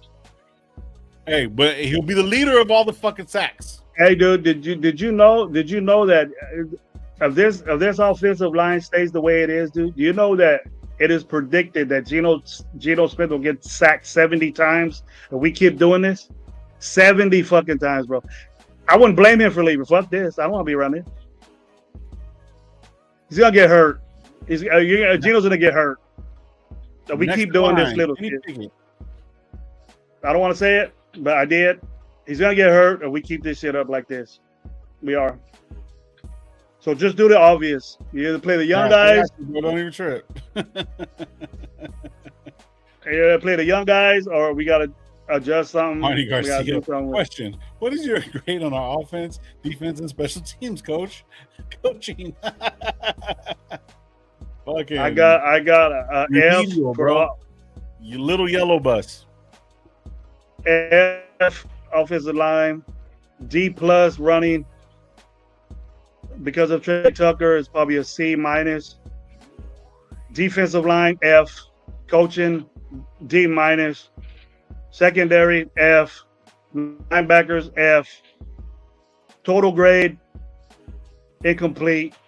Didn't even show up. The team was fucking tardy. They skipped. They did school. Yeah. Let's wrap it up. And what's bad about it? Your head coach gets on a floated. Your head coach gets on the stadium. I'll stay on the top. Go ahead. You want to get on? I'll stay on for a little bit. Is that all right with you? No, you're good, bro. Do your thing. Shit. I'm cool. I don't want to beat a fucking dead horse, bro. That horse is dead already. I will. Cool. I'll beat the fuck out that horse today, bro. I'm gonna beat the shit out of it. It ain't gonna be able to gallop ever again. It's a dead horse. 72 in here, man. It's not gonna gallop again, dog. It's dead. I'm just fuck. I'll make sure that motherfucker's dead. I'll start chopping it up, bro. Making some fucking horse meat, horse jerky. What's up? Yeah, I'm a dip. I'm starting to get a headache. I'll stay on for about another half hour, bro. Go ahead. Cool. All right, man. Thank you guys for everyone pulling up, man. I appreciate you guys. We'll be live on Wednesday. I'll set it up, even though I'm talking all this shit. I'll be here on Wednesday. So we'll set it up. We'll see you guys on. I'll see you guys on Wednesday. Gravy's gonna still do his thing, man. Appreciate you guys, man. You guys try to keep faith. Bullshit, but y'all just hit the like buttons and don't forget to me there too. So. All right, Gravy. All right, bro. You have good. I'll see you a little bit. All right, bro. All right, peace out, Nation. Peace. Hey, I'm gonna send try to see if anybody wants to talk to me and see how they flow. So I'm gonna be not focused for a minute. I can't do two things at once. So. But give me some questions you guys are talking about or reaction. I know we're upset. But you guys tell me. You guys tell me what we can do. Because what are you guys expecting to happen now that we're in this situation where we lost the game? We needed to stop the run. We were so happy about that. We needed to have our offensive line open up these holes for Asagenty. Didn't happen. So if we're gonna say that's something that we want to do, why did it just decimate in front of our eyes? Why did it just decimate in front of our eyes? Explain that to me. All right, what's up, man? How you doing? Thank you for being here. I already got a good question, man. I'll answer your guys' questions and I'll give you my reaction to what I thought. Question: who on our offensive line should be sent to the bench? Or we had changed the power instead of wide zone? I don't think the way. Arnie, man, if you look at Parham and see what type dude he is, he's very little. He's small. Again, we were overmatched up front. I seen that. And we did it happened last week. Overpowered offensive line, the overpowered offensive line, bad snaps. I think that was cleaned up today. I think Meredith had a decent, a good game as far as the snaps were concerned. We didn't have that problem again. That's a good note. But the overall game of everything was, you got to pinpoint it on the offensive line. You have to. And the defensive line. No pressure. Again, how many times, when are we going to start talking about that? Our guys aren't getting to the quarterback. We ain't getting to the quarterback. We didn't stop the run. I heard all this shit on other shows that, hey man, we're the fourth. And then if we could get rushed 200 yards, bro, 201 yards they got against us with a couple of running backs. One of them's a rookie. I think there are two rookies.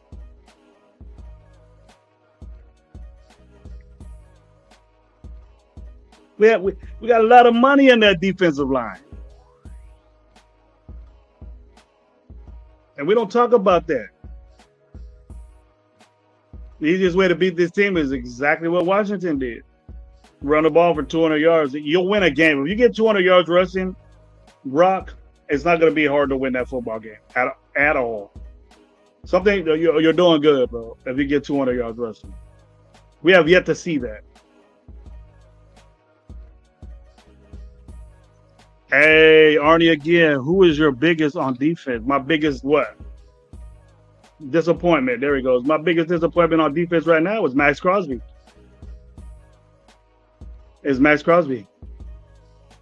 He has never been the type guy. And you know what? I'm not surprised that he's doing this. I'm not surprised at all that Max Crosby is doing this because he's never done it. He takes himself out of place. He over pursues. Yes, he has a motor, but that only gets you so far, bro. That motor will get you so far only if things go wrong with the quarterback. It's not his pressure. It's the quarterback, running away from him and he gets the sack. He had a good play where he got the running and got the quarterback right there. That's too late in the game, bro. You're doing shit too late in the game. Okay? And I'm just not happy with it. He bitched about his money when he didn't have to. He got his money, and now you need to prove to me that, you had several times you had just a tackle on you, and it's a good tackle, and that guy works you. That guy's working you. So what's the problem? You tell me yours, Arnie. Who is your disappointment? And I've been saying that I ain't happy with the secondary.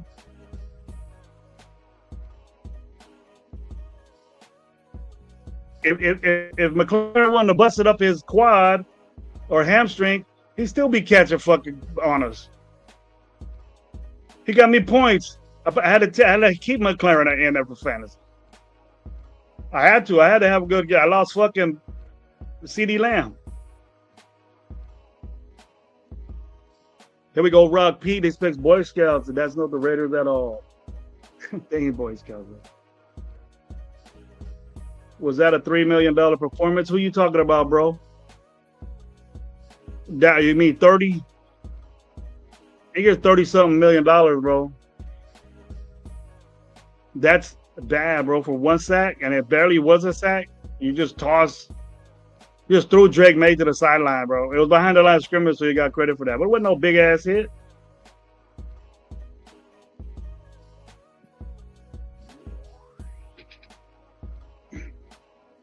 Genty and Tucker, those are my games highlights. I'll give Tucker those 2 catches, touchdown, but it was gone already, bro. Game was over. The game was over. I watched the game fully. The thing is that it's just, gosh, man, it was so bad. It was so disappointing, man. I get disappointed so much. Nick Benito was giving Joel nightmares, definitely earning his money. And that's a linebacker. Nick Benito's a linebacker. He's faster than they use him very well there. What's up with that game? Who won that game? The Chargers won. Got to get big plays more often. Yeah. And then he needed to do it 2 games ago. He needed to do it. We shouldn't be talking about that now, and we should be giving them chances. We got to get on this stage and go say, "What are you doing, bro?" Someone needs to get on his podcast and say, "You know what? What the fuck are you doing, dude? You're making $30-something million. Why aren't you doing things?"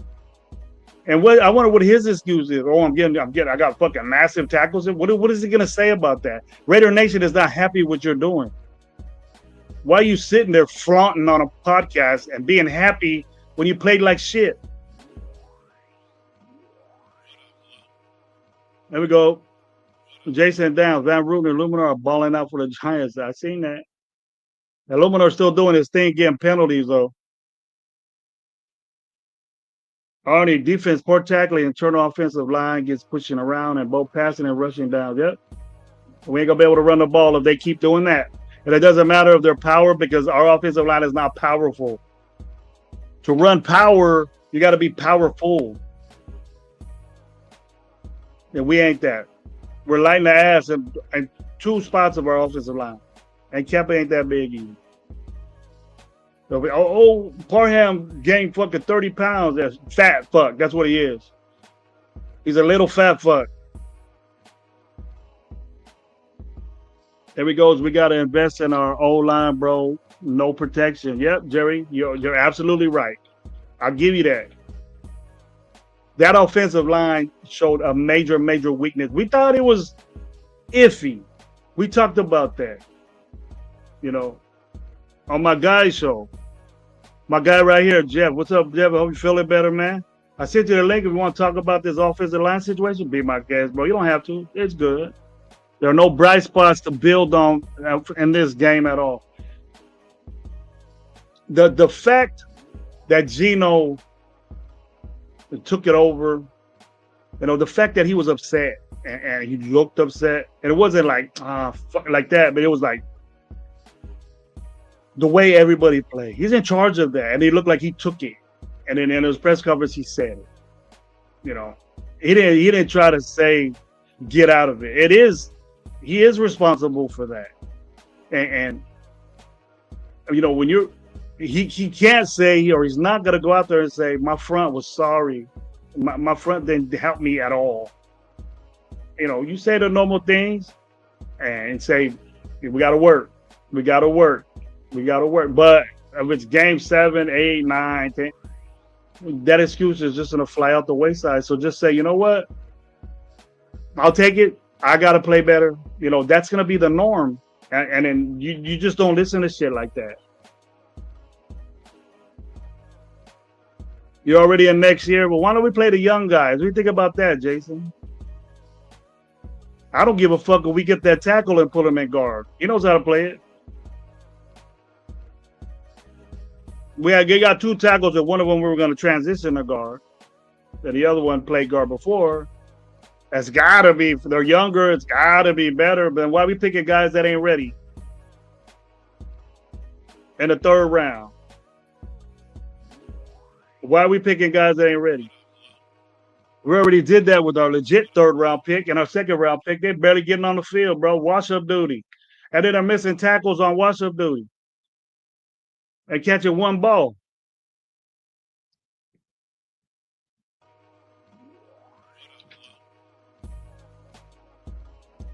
All eyes, what's up, bro? My Fresno partner. How you doing, bro? Good to see you. Bad day. Bad day.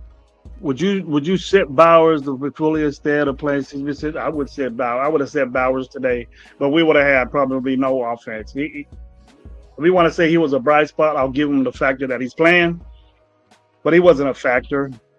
He wasn't a factor today at all.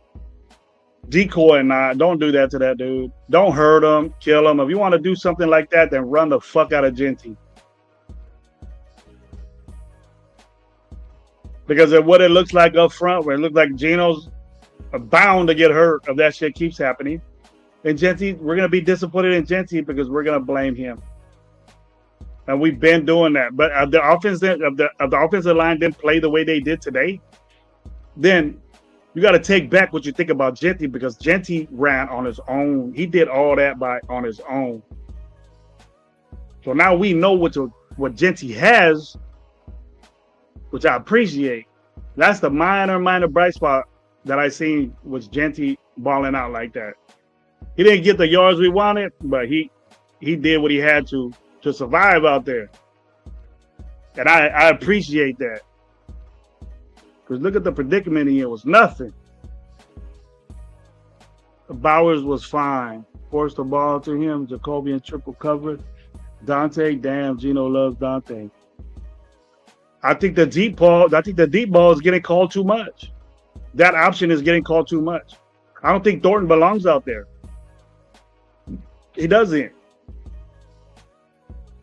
He's not strong enough yet. He's not. We fell in love with this guy. And I was always doubting him because where he was picked and what he does only. He's a big play guy in Tennessee that's a quarterback friendly, throw the ball downfield type guy. That's a type guy we needed, but why didn't we get somebody a playmaker that can run routes? All this dude can do is just run straight. Tucker looks like he's getting some things done as far as route tree. He does. I'll give him that. But Tucker needs to be consistent. You can't do a good touchdown maker in New England, fall off against Chargers, do good this game, and then fall off against where's the consistency, bro? I don't see Jacoby Myers doing shit like that. How many yards did Jacoby Myers have today? He caught some clutch balls. And I respect Trey Tucker getting those touchdowns for us, but it didn't matter when he did those last two. It didn't matter at all.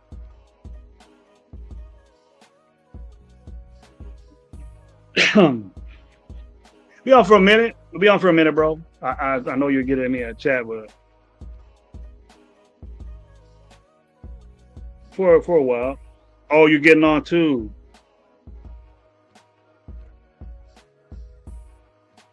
You getting on? You having a show, Jeff? If we're having a show, man, I'll get on it. I'll close this one up and get on it. I don't know if you want me bitching all day. Here we go. Jason Down says, I'm with you. Let Grant play guard.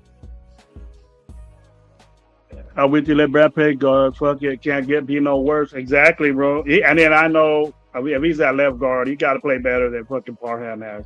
Parham is done with him, bro. I'm done with him. Just that game alone, bro. I was done with him. I can't have that little dude out there, bro. Just look at homeboy. Look at homie, man. What's up, Orlando Padilla? How you doing, bro? How you feel today? How you feel today about this I don't want to say atrocity that we had. Salute, Coach Tripa Gravy. I'm Tripa Gravy now. That's fine. Question. Here we go, Arnie, with the good questions, bro. Question: would you start JPJ at center, Rogers and Grant at guards, and with a power running scheme? How do we know how powerful these guys are putting in there? I would mind those two young guys at guards because we have a problem. But if JPJ switches to center, then Meredith will be one of those guards. So we can have the one that's supposed to be a guard, be guard. That's what I'm hoping for. Now, I know I didn't say that before, that I don't trust JP. There's a reason why he's playing guard. There's a reason why he's there, and we don't know what that is. So if we put him back at center, we'll put Meredith at guard. I don't know which side, and then we'll put the young guy. Just do something with Parham. With Parham's playing left guard, put the young guy at left guard or Meredith, and then have the other guy go to the other side, because those are our problems. Our interior line is there's no other option. because we'll have to wait for another guard. Or we trade or do something for another guard, and we get a guard off waivers. Why is he on waivers? Or why is he sitting around? Because he didn't make a team. And does that impress you for over? We can say anything's better than Parham right now, or Kappa. But Kappa's making a lot of money, man. So he's gonna be in there. That spy tech, he has to work. He has to work. I don't know if you're having a show now, Jeff.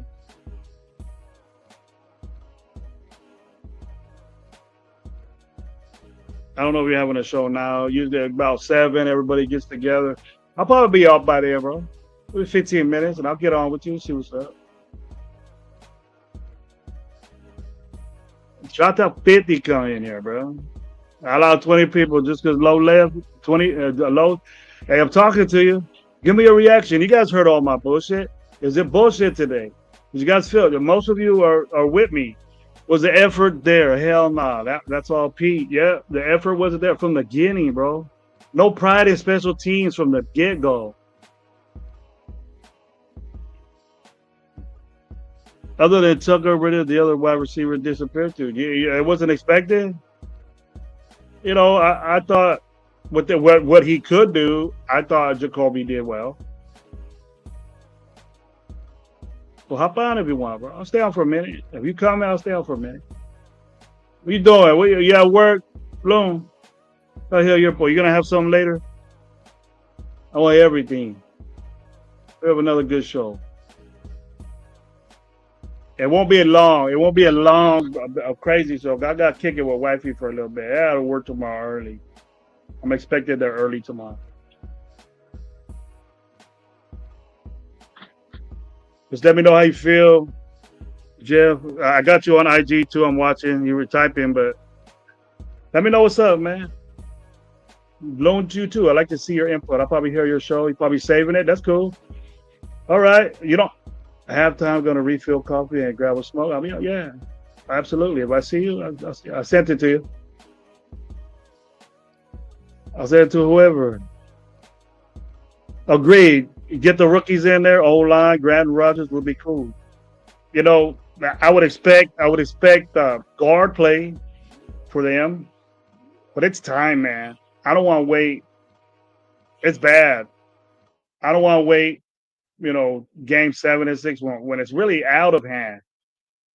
And then if we come home and we have these young guys in there, it ain't gonna be a situation to where we're on a away game and it's different for these guys.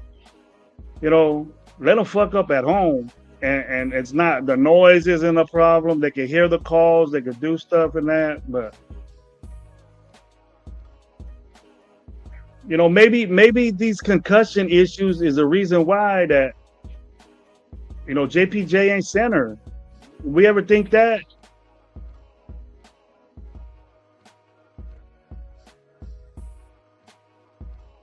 You think the struggles online are guys getting zone blocking or just poor performance? I think it's the guys we have, bro. Zone blocking is just movement. Meredith and Parham ain't big, bro. You got to be big to play offensive line. No matter if you're running a power scheme or whatever, changing it. If you have it already in your Rolodex of power blocking, his game plan is to get outside zone play, and he goes inside zone play. Offensive line goes one way, they move. Because they have footwork. They got to have good footwork. They got to have balance. Got to get into those guys. And when you're moving big guys, it's hard for them to react to it. That's the whole point of running zone. Power is that. You better have some strong motherfuckers in there. I don't think we do. Is this week there's no adjustments at the line. We go get handed to the Bears at home. It tells us that we need to do about the coaching staff. They're all over their heads. I don't think they're over their heads, bro. Is that I think that the shit ain't working. What they think we were gonna do isn't working. Now, if you panic and start switching shit, you see, the thing they did is they stuck with this. They've stuck with it, and That's normally what you do. That's normally what you do. But if you're gonna sit here and just get blown and blown and blown, we as a fan base is gonna say something about it, and we're gonna say about it quickly. We already are saying it. And we could be like me on a game by game basis. Hey, maybe next week we'll say if this fucking offensive line is dope. Parham might have a resurgence and get his head out of his ass and start blocking. But it's repetitive that Parham does this. When are we gonna get that? We expect Parham to play like this. We expected Kappa to play like this. I see the stats you guys give me. Kappa was the worst line. It ain't the first time I heard that. It ain't the first time I heard that.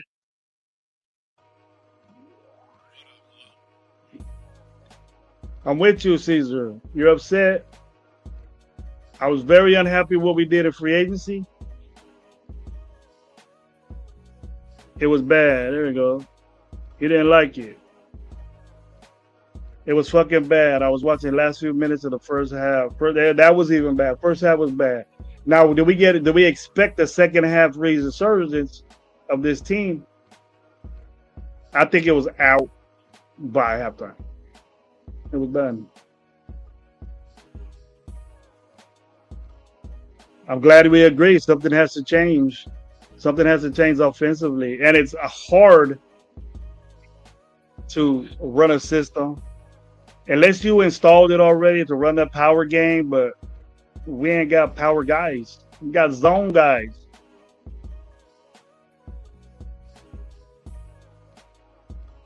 Miller been playing zone. Even when Gruden was here, it was zone. And maybe when McDaniels came, it was mix and match. He installed both. But Chip Kelly is a zone guy.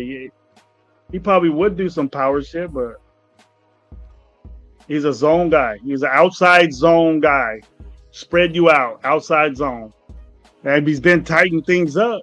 He's been having condensed formations. You see the real. You do trips or bunch formation. Usually, if you're a good running team, you spread those wide receivers out so they can benefit that space that they give you. We're condensing our formations. Why? To help our quarterback block. To help these guys block. You gotta leave somebody in there.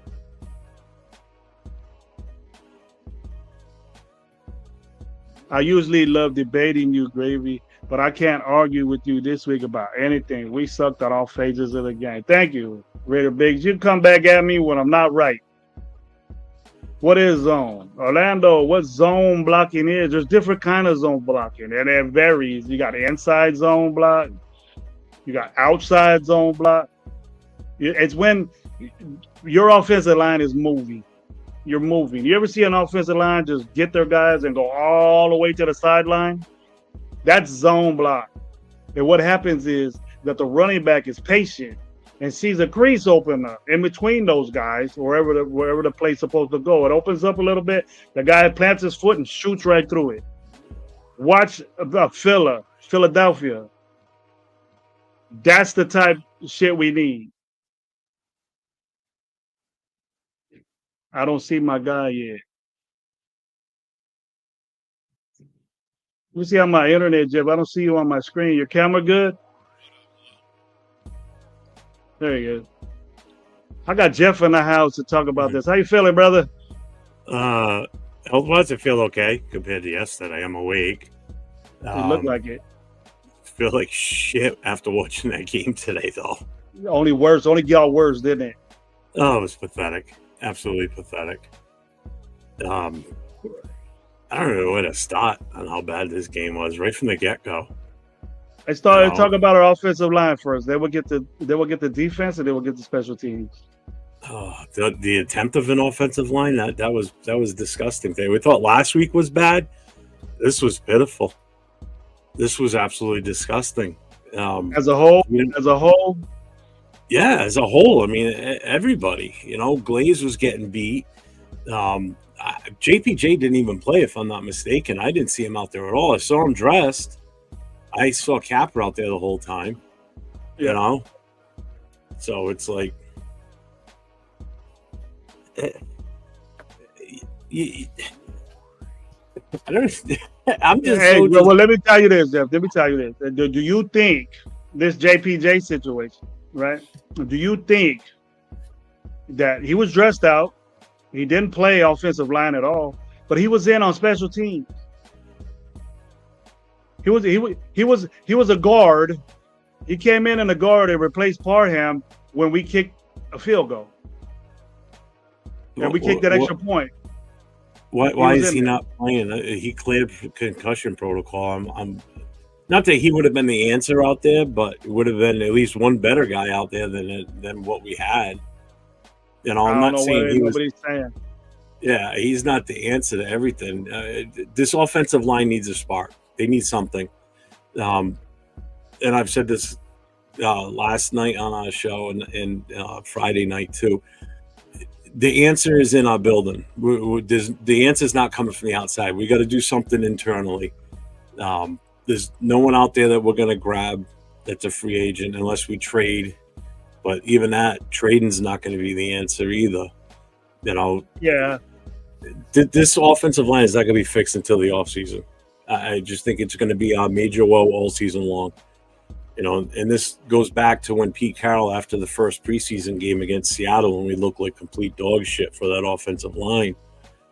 And he made that comment of, you know, this is going to take some time for us to, you know, figure out who our starting five is going to be. You know, it could be next week. It could be the week after. It could be weeks into the season. I don't want to hear that from my head coach. That's not what I want to hear. That tells me he doesn't have confidence. They can't make a straight decision on who's the best five guys to put out there, you know, and it drives me nuts. You know, Parham, I'm sorry, but he's got to go. Kappa's not the answer either. I'm with you. What the hell worse can we do? Put Caleb Rogers out there. Get him out there. Just put him in there. He's a big body. You know, get him out there. Get him the playing time. You know, and like you said, start him. Do it this week because it's a home game. Do it at home where the crowd noise isn't going to be an issue. When you're on the road, the crowd gets loud when we're out there on offense. You know? Yeah. They pump you up type way. That's a pump you up type way. It's not distracting you. You know what I mean? Yeah, that I understand. I believe you. I said that too. We're going to do something like that, which what I predict, Jeff, is that there ain't gonna be no changes. I don't think. You know, I don't think there is. Unfortunately, you know? I think they still got it set in their mind that this is the five. You know, with JPJ part of that five, and that's what they're going to go with for the rest of the season. I'll tell you right now, all the predictions that everybody made on what they thought Genty should do for the season, that ain't going to happen. He's not going to come. I don't think he's going to come anywhere close to 1,000 yards. Let me ask you this. What did you feel about the way our offensive line played in the running game and what Genty did? What did you feel about that? Do you agree with me? Because this is what I said. I don't know if you heard me, but I said Genty did a lot of that by himself. We've seen the talent and the elusiveness and the bang that he could produce for us. Just imagine if that line was together and working well, what we would get. We would get the Genty that we want. We've seen a little bit of that today. We've seen that today. Yeah. We can't blame Genty. No, I'm not blaming him at all. No, I know you don't. I know you're not. But people would, and they are. But they didn't help him any. He did that on his own. Yeah, you can't blame a guy that doesn't have a line blocking for him and making holes and doing the lead blocks for him. You know, he had that one real good run early on where he broke through the line, made a couple of moves himself to get another like 5 or 6 yards out of it. What he did today was all by himself, plain and simple, because the line wasn't doing shit for him. You know, that was him just seeing the vision, seeing the holes, and knowing where to go. You know, it just. And then there was one play where I think it was like 3rd and 1, and they put Zamir out there on 3rd and 1, and he got stuffed. It's like shotgun. Yeah, why is he even out there? Why? Jeez. And we even put Luby out there on a 4th and short. I didn't see that. I must have missed that one. I might have gone outside for a cigarette or something. I didn't get pissed, but I figures. It figures, you know what I mean? That then when it's 40-24 or 41-24, okay, take Genty out. That'll be the time to do that. You know what I mean? Yeah. Not bang Genty when, we got the game in it. Like New England, like when we played New England. I don't want banging him and he's losing yards. That's what Zamir White's for. And actually, on a better note, Jeff, today I watched very viciously on Genty. He worked on his pass blocking. You could tell he worked on it. So he chipped those guys pretty good. Yeah. But it's not what they want. He did get taken out of game a couple of times while in passing situations, but I could tell he worked on that, and I appreciate that. No problems with what Genty did today. No problems. No, not at all. No. Just that it affects the grade that I have on the running game on the offensive line. They need to work together, and they didn't help him out any at all. He did it on his own. So what do you think about we on your show, that great show I was on Friday? But a lot of the people in the panel and a lot of people that were in the chat that were saying we're the fourth best run stuffing defensive line in the NFL. How many times did you hear that? And what happened today? And what happened today? They didn't show up. They didn't show up today. I'm not happy that I'm saying this, but you should have waited. It's good to see the stats. 201 yards. At least, they would have had like 100 something, whatever. They controlled the game, controlled the clock. 201 yards rushing on 2 rookie running back. Yep. That's part of the reason why I saw the Crosby merit. I had him on one of my teams, and I threw him out there today. I just had a feeling that he was going to have a decent day. He didn't have a killer day, but he did enough for me to get me the win. So, but the defense did not look good, not at all. That front line looked pitiful. How about our guy Max Crosby today? What'd you think about his production? That sack came at garbage time. That was just a lucky sack. He was getting handled pretty damn well by that tackle. Whoever the hell that kid was, he was doing pretty good on him. Again, it's the same situation. Our leading tacklers were three out of the 4 leading tacklers were our secondary. Butler was the other one. Butler had a decent game. I'll give Butler credit. And I heard you say this. Butler was getting double teamed a lot. And he was still getting in there and still being effective. Yeah, making tackles. Yeah. And Butler was Max still doing that. Yeah, and Max still doing that over-pursuing shit too. I like it when Max goes inside and it comes back out. That delays him from over. You just see him trying to reach out and get the running back by his back. And all the quarterback has to do is just step up. That's it. He steps into Butler. That would happen, but he's getting double teamed. So it's tough for him. When he does those wide outside, I equate that to it's just like driving a truck versus driving a car. The turning radius on a car is a lot smaller, so you can make those. When he goes wide outside like that, it's like the turning radius on a big fire truck, and that's how I equate it to, because he has to take such a wide swing. Whereas you got a smaller truck with a shorter wheelbase and a better steering radius, you can move around and maneuver better. And he's taking those too big of a wide turns. It's like he's driving a truck trying to get to the quarterback. He ain't going to get to him. Any quarterback in this league is either going to move up enough to get away from you or they're going to release the ball. That shit ain't going to work. I think Tunsil got him. I'll tell you that. Tunsil worked him again. Tunsil got him. And Tunsil that's why Tunsil's one of the best, tackles in the game is because y'all got Max Crosby. He ain't going to do shit on me. Repeatedly happens. Yes, I understand you get the best tackles in football. But the real ones, the real good ones that get paid like you, they beat those guys. They get there. You got Tunsil on an inside play. He probably wasn't even supposed to block you, and you got that hit. And he went crazy after it. God damn, man. Come on. I want more. If you had to evaluate what we paid him for that huge contract, and what he's produced so far in the field this year, we overpaid. Totally overpaid right now. And Kuntz, what happened to him? Invisible very, again. very slow, bro. Very slow, bro. Yeah. I mean, I saw Tyree making plays today, which is like I can't believe that sometimes, but you saw him in the backfield making plays, stuff in the run. In the second half. You know?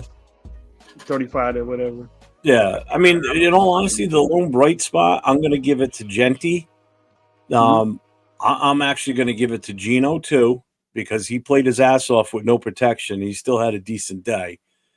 And I want to give it to Tucker, but the problem is a lot of that time, a lot of his stats and everything came in garbage time when we were already down by like two plus or three scores. I mean, it wasn't going to make a difference even if he scored again.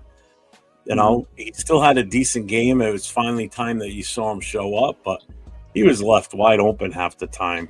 It's like they weren't even scared of us, whether it was on a running or passing. It just. I thought the first touchdown was great. The first touchdown was great. The first touchdown was good play. Oh yeah, definitely. That was the best. That was the best one of the game right there, because it was when it still mattered. The other two didn't matter to me. Great to get your open. Great to get open, but you got to do that shit when it matters, or too late. Too much too late. Yeah. But I agree with you. Gino rejuvenated himself. 3 touchdowns. No interceptions. Didn't turn the ball over. After 3 picks, didn't turn the ball over. Got sacked.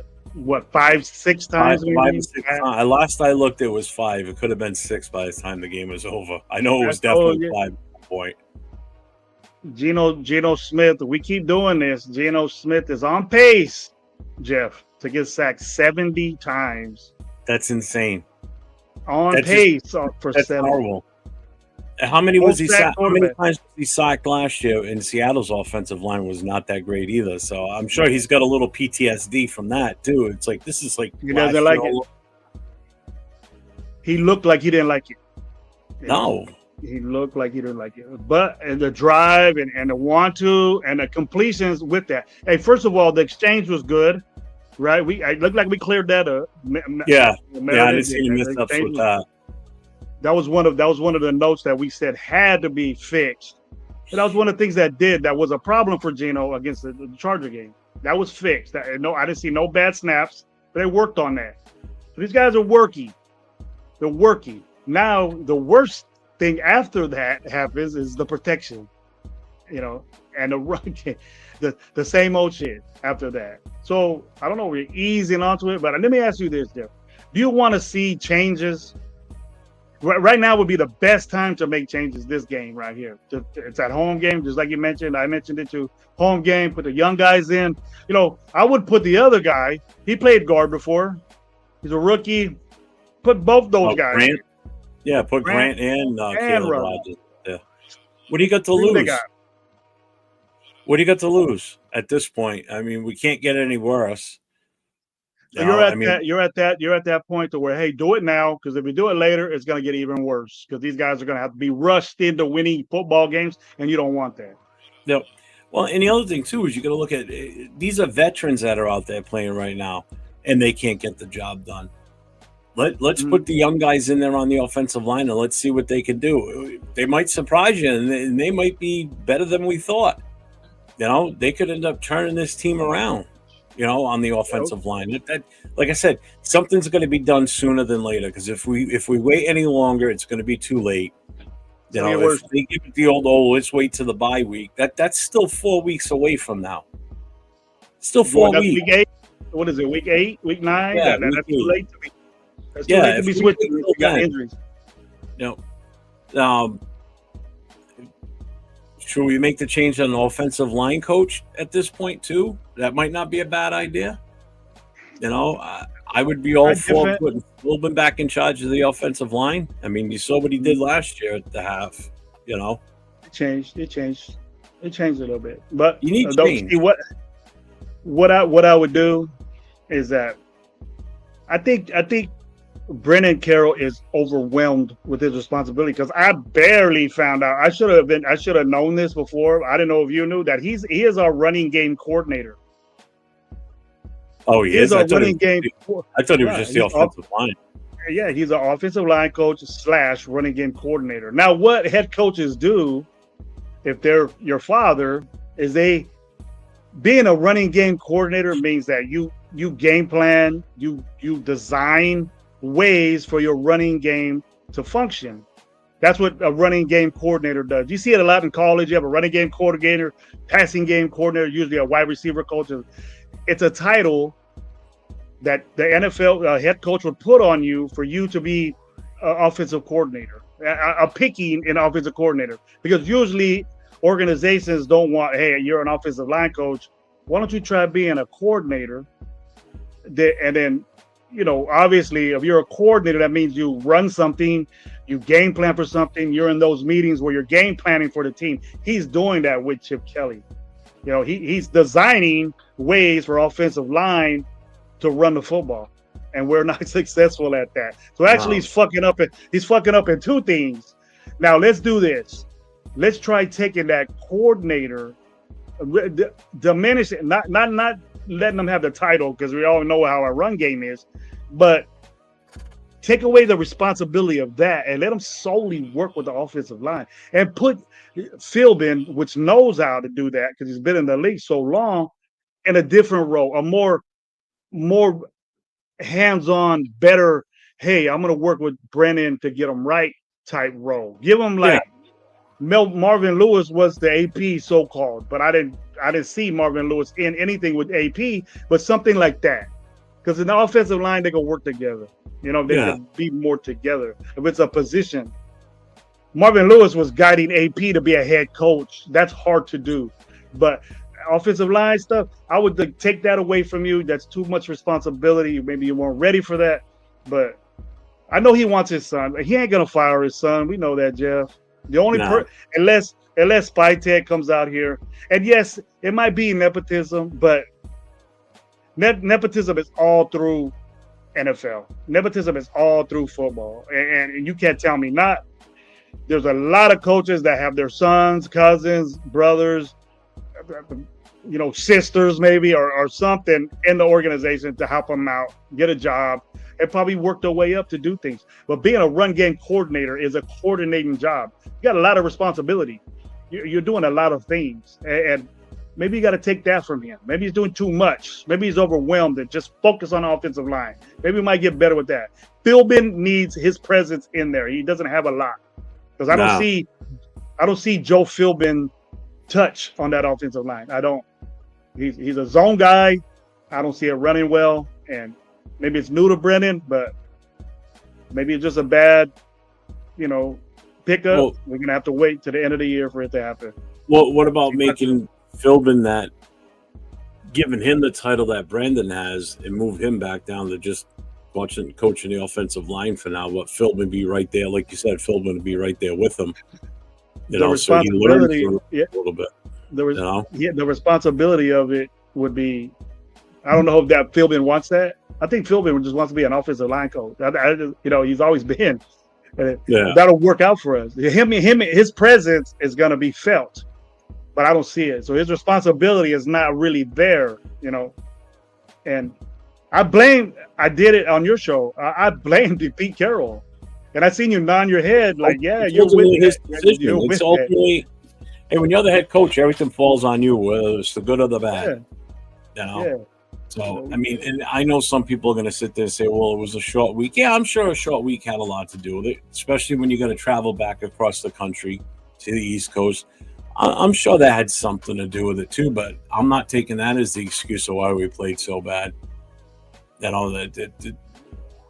There's no excuse for how it was that bad today. I just don't get how we regressed so much as an offensive line from one week to the next. Even last week they looked better than they did today. So we're 3 weeks into the season, and this is the mash unit that we have out there for an offensive line. It's horrible. I don't have confidence going into next week's game, not at all. And not seeing what the Bears played today. Yeah, The Bears play today. Did you see the Bears play today? They beat the shit out of Dallas. They beat the shit out of Dallas. No problems. And even though I'm saying this guy has fucking nail polish and wears dresses and shit, if he fucks us up, man, Jeff, I'm gonna go ape shit, bro. I'm gonna go ape shit. And if it's offensive line again, oh my god, I won't be able to handle it. I'm already like that because I knew, Jeff, because I knew it was. This is not the first time I talked about this. You know, let's try the young guys out. I'm not happy with Parham. You know, I always said that Parham can move.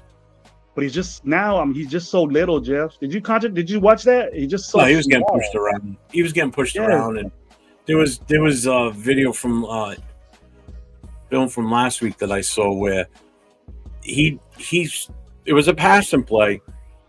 He came off the line and he was holding his position. There was nobody in front of him, and then at the last second he turns and goes towards Meredith to help him out. It was already Meredith in Kappa on that defender coming in, and next thing you know, Zero comes blasting right by him and takes Gino out. That was a delayed blitz. That was delayed around. Why are you moving? There's already two guys on that guy. You don't need to help them out. They are fine.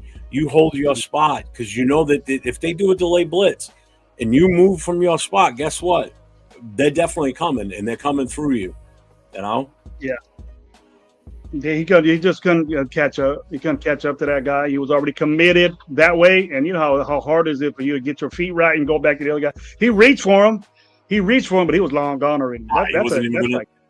And even if he did get a hold of him, he would have got flagged for holding anyway. So yeah, that's like a young Jamal. You know, like the guy we got. You know, it's like a young guy. He's a young guy flying. I know. I got a question for you. What the hell happened to our special teams today? Oh my God! What was now that? We know it means something. Now we know that special teams means something. Good God! 2 massive returns, and you can't blame your kickers. Their job is not to tackle. You know, their job is to kick the ball. You know, yeah, I mean, Janikowski was out there. He would purposely try and lay someone else. He had the beef behind him to do it. These guys don't have that kind of size. You know, if they can get a hand on him and trip the guy up, they will. But they're not going to put their body on the line for that because now your kicking game's screwed if you lose one of those two. You know, especially AJ Cole. You know, so you can't expect AJ Cole to get out there and get that guy. You can't blame it on AJ Cole. You know, no. That's the job of the guys going down and trying to cover the kick. That's who's supposed to be doing it. Why the hell we kicking the ball to one of the electric players still in the NFL? And he showed it against the Raiders. You know what I mean? Against the Raiders. You know, then why don't we do that? You know, I see Trey Tucker back there.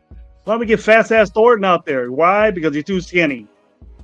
And then let me ask you this other question offensively, since we're on the offensive line. Let's stop with that a little bit because all of us know that they had a bad game. And it wasn't – I gave them an F grade, all of them. You know, and all of them had their games already. Parham had the first game. You know, JPJ had the first game. Parham had this game. And then this game, I give it to Glaze. You know, Glaze, 34-year-old pass rusher, beat Glaze constantly with his bend. You know, he's known for great bend. So guys that have great bend beat Glaze. It's a known fact. It's no secret. He did it against Glaze today. In all due respect, I mean, we are talking about Von Miller though. Still, you know, it is still Von Miller, regardless of he's still. That's why he doesn't practice during the week because he just lays it all out on the line on game day. He didn't practice at all this past week, and he usually doesn't. They sit him for rest because they know what he can do. He knows what he's doing. They don't need to practice him. But Glaze looked horrible today. Absolutely was beat left and right. So yeah, this was his game. This was his F game for sure. You know. There you go, Terry, and I'm sorry you had to see that, bro. I'm sorry you had to spend money to do that. I don't know if you live close or you're in the D.C. area, but I'm sorry you had to sit in that traffic. I heard the traffic's fucked up over there. Jeff said that, but or somebody said that lives in the East Coast. Yeah, it Sorry wasn't me. about that. Not there. Oh, okay. So I don't know. Some of these folks said that. I wasn't even home watching that. I spent the day with my chapter up at Buffalo Wild Wings at Chicopee, Mass. We And had a how are they decent feeling turnout. about it? No, What do everybody they was feel? Same way? everybody was dejected by the end of the game. You know, there's certain plays everybody you'd hear them. You know, so it's just it's it's new coach. New added owners, new coaching staff. But one thing doesn't change. The team still looks like trash. We're lining up to have another year of like 2025, 2024. That's what it looks like right now. You know, We had a halftime call. We always have a halftime call, Milo and Gabe, and it was like, God, wow. It's always unexpected, but it was just silence, bro. We couldn't make excuses for these guys. It's like, what? First play of the game again, something bad happens, and that diminishes you right off the bat. You're pumped up, you're ready to go, and then bam, your special teams gives it up on a big play. Yep. And then they score, and then they score right. And then the injury bug hit us again. Big Mike goes down. He's going to be in concussion protocol. It looked like he was having a seizure as soon as he hit the ground too. You could see his body shaking. So I was like, all right, that's not looking good. He was out, bro. He was gone. Oh, yeah. He was out. He was definitely out. So now we're going to be without him for at least another week or more. Depending on how bad it is. So it's like. Are you wondering or suspect, during watching the game with your people over there, were you saying, why are we throwing the ball deep so much and not getting it executed? Are you cool with that? At this point, I mean, I guess you got to be in a way, because it's like you got to do something, because they're just, every team we're playing against, they don't respect the passing game because they know our wide receivers aren't the best in the world. The biggest threat is Brock Bowers, and he looked a little bit better this week than versus last week, but they just weren't getting it to him enough. I didn't really pay attention to how well he was covered. I mean, he obviously must have been covered a little bit better. But it's like, I look at it this way: if you're going to keep striking deep down the field or trying to, you're hoping, just like what happened today, that something's going to hit, like Tucker. He hit on that first one early on, and then he got two more later on when it really didn't matter at that point. Great play. Mm-hmm. But stretching the field's always a good thing. It's just that we're doing it so much. And we're doing this so much. And there's a thing, I know Chip Kelly knows this, that he does a lot, that he just doesn't do. It's called quick game. And what it is intermediate routes with fast guys. That just shows me the confidence that he has in these guys like Tucker and Thornton to do intermediate 10, 15 yards and let them get the ball faster, because it looks like with this offensive line that we have, Jeff, is that if he does a 5-step drop, something bad's going to happen. How many times did he roll out on his own? His face already, yeah. And he's forced to roll out, and then now he's either throwing across his body, or he's going to throw it away because whoever's on his side of the field that he's rolling to is covered so well. But yeah, he still tries to throw it into double and triple coverage. He did it earlier today against to Thornton. We got lucky he didn't get that intercepted. I thought for sure that was an interception. That ball was bouncing around in the air. I was like, oh my God. I'm like, here we go. Here comes the interception. And that's all I asked from him on the other night. I said, I just want a no interception game from Gino. I just get out of this game without throwing an interception. He didn't throw an interception, but it was close at times. Yeah. It could have happened, should have happened, but it didn't. And I thought Gino played well. 3 touchdowns. You can't take that away from him. For a guy with no offensive line playing quarterback, I thought he did damn well compared to very hard. What he had. Very hard. It's just that we need so much, and that it's hard to category up. But right from the get is the offensive line play. Now, so if you're ready and you're good with this young guys going in, I'm not I'm not predicting that it's going to happen, but now's the time to adjust that, and then I'll feel good about it. I wouldn't bitch and cry. Hey, the young guy's playing. I wouldn't say that, but I am going to say, if it doesn't work out again, then expect that. Don't expect this guy to come in there and ball out. He has to play better than anybody. You could go in there, Jeff, and be better than what Parham's doing. He got worked again. Oh, I have enough confidence in myself. I know I could. You got worked I again. know I could. Even running zone, even doing zone play. You know what I mean? And I had to explain zone, to a guy that's different. Well, why don't we just run power? It's different. You got guys that run zone now. All those guys run zone. They could do power, but JPJ wasn't in the game, and he's a power type guy, and he's a zone guy. He just needs to get work on his technique and like I said, technique and footwork. He needs to work on that. But I wonder, what did he do, as a precaution? If it's precaution about his concussions, then why the fuck is he out there blocking on a PAT or on a field goal? The same thing can happen to you. You can get a concussion the same way. You're banging heads against a guy. So my other thing is, why is he not wearing that Scully cap thing too? Why is he not wearing that? I got a issue with that. The condoms for helmets, I call them, but it's not a fact that those things work, Jeff, and it's just precaution. They wear them during the OTAs. All of them wear them on OTAs just to prove that point, but it's not a proven point that whoever has it didn't get a concussion. Yeah, it's working because maybe those guys ain't hitting. I hear the players don't like them. The players don't like wearing them, and that's something that you probably have to put contractually in a collective bargain that you have to wear those for concussion. You have to do that. And these guys ain't gonna go for that. Yeah, make a guy wear that shit. Maybe a helmet or something like that. But if you're, and it's an issue with JPJ. He has a concussion problem, bro, to where it's gonna jeopardize his career if he keeps getting them. He's getting them in practice, and you don't hit in practice anymore, Jeff. Maybe a little bit, bro. So is this guy hitting a bag or something hit of somebody? Do we have to put him in a bubble wrap for this guy not to get hit in the head or anything? It's a problem for him, and they're concerned about it. Or maybe he's in a doghouse. Maybe he says something to Brennan or say, "Fuck this, I don't like this." You know what I mean? He's that type guy. He's very energetic, very boisterous. He's like, "Hey, I don't like this shit, man. Put me at center. Fuck, I could kill guys." I've said this before the season started when they talked about moving him from center to guard. And then when there was a competition between him and Kappa for guard, I'm like, maybe he's not as good as everybody thinks he is.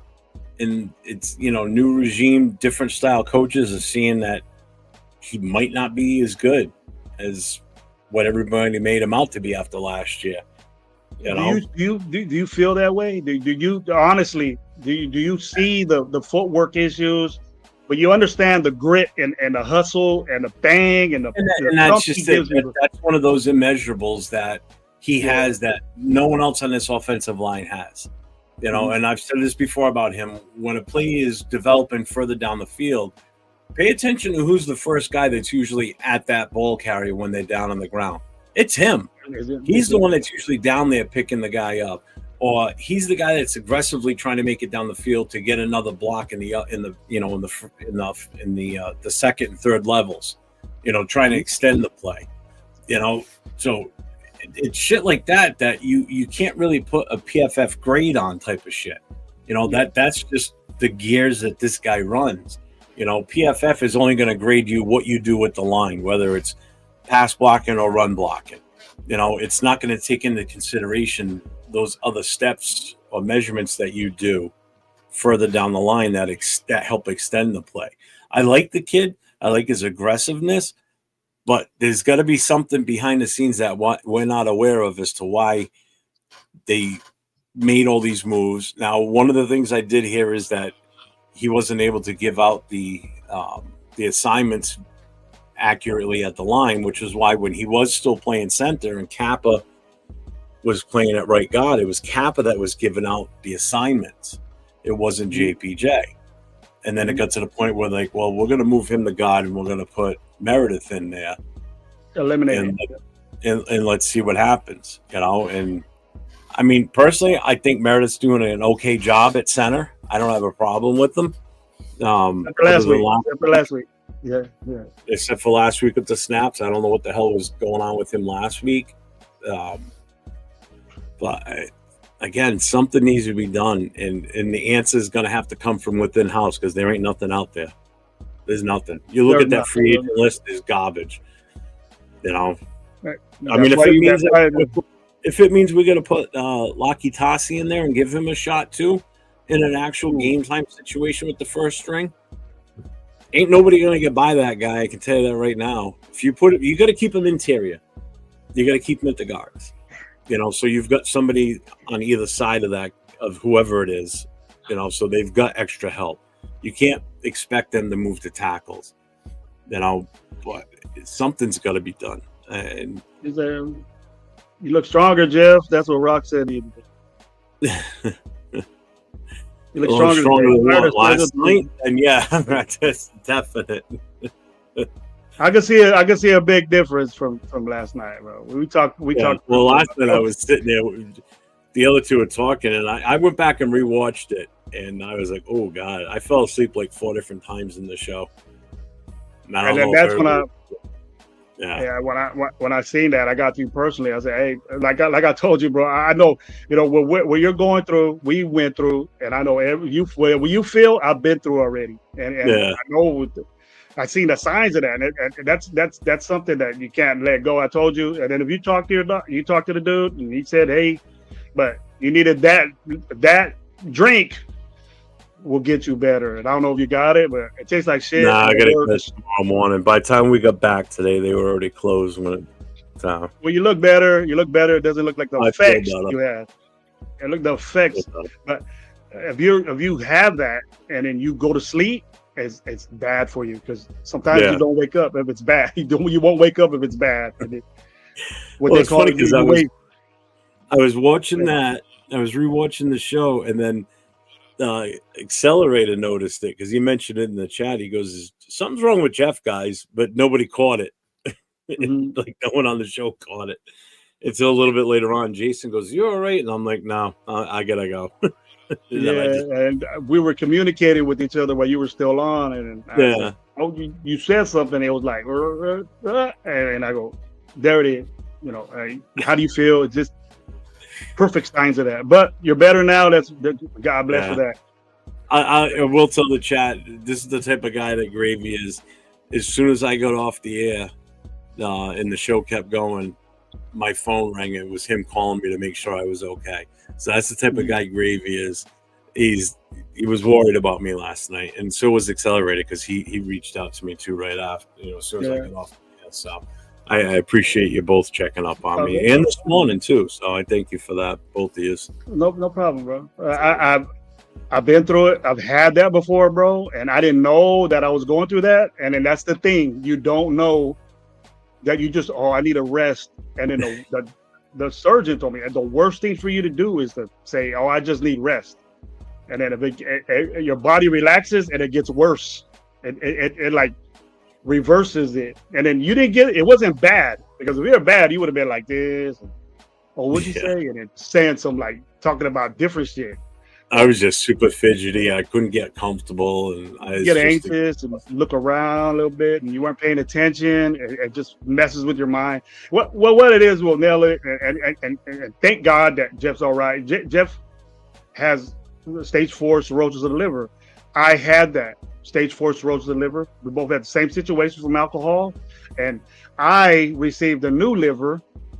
I got a transplant, and so Jeff needs a transplant also. So, first of all, be a donor, help Jeff out. I was blessed to get a new liver, and I feel great. I seen the signs of it, and I reached out to Jeff and told him, "Hey, watch out.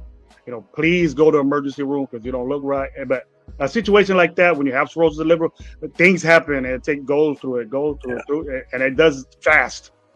That encephalopathy happens fast, Jeff, and then I don't want you to feel like that. And the only way to fix it is lactulose or death. That those are the only two things. You can't take a pill and say, "Oh, I'm gonna take some Tylenol and it's gonna go away." It ain't Somebody gonna said work. that you need to take Tylenol. Somebody said that in the chat. I'm like, yeah, they gonna fix it, but no, thanks though. Now they know what it is. It's internal. What happens is your ammonia levels gets very high. Your liver's not functioning right, and it happens. Your liver's not functioning right. Foggy. It affects your memory overall. Period. So my memory hasn't been the best since I been going through all this for the last 5 years. Mm-hmm. But it'll be 5 years in November since I had a drink. So 5 years. Thanks. Congratulations. Good for that. Good for that. So we know what we know what that poison does to you, Jeff. You know what I mean? So out there, drinking ain't everything. Nope. But I'm glad you're better. Thank God you're better. And then if you ever feel like that, you know the signs now. I don't know if it's the first time it's ever happened to you. I've had it happen before, but not as drastic as last night. Last night was pretty rough. So you don't the episodes, and I hate to tell you that the episodes get worse. Oh, I believe it. Get worse. So this was definitely the worst one. As long as you got that liquid with you, bro, just have it. It doesn't get rotten. It doesn't keep it refrigerated or keep it at room temperature. You have a bottle of that. Take it, and then I told you what you do to let all that out. And so those gases that are in your body that develop, it goes straight to your brain, and if all that bad shit just clogs you up, that's what happens. But I'm glad you're better, man. Thank God. I was worried about you at night. My wife would say, "What happened? What happened?" She knew about your situation, and maybe you'll get blessed with what I got, man. And you'll be running around. Nice. Yeah, it would be nice, but still got a long way to go yet before I get to that point.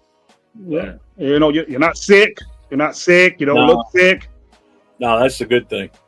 You're stable, but that's something that can happen when you got cirrhosis of the liver. That's something that's a symptom that you get. And if you're getting it now, you're close. You're close to getting one. If you tell your doctor you got a GI and he's in his own, he's saying, "Oh, okay." That just put up a sign for him to say, "Hey, we got to check on Jeff more." So I hope that happens to you. Hope it does. But hey, getting back to football. Very disappointing game. Very.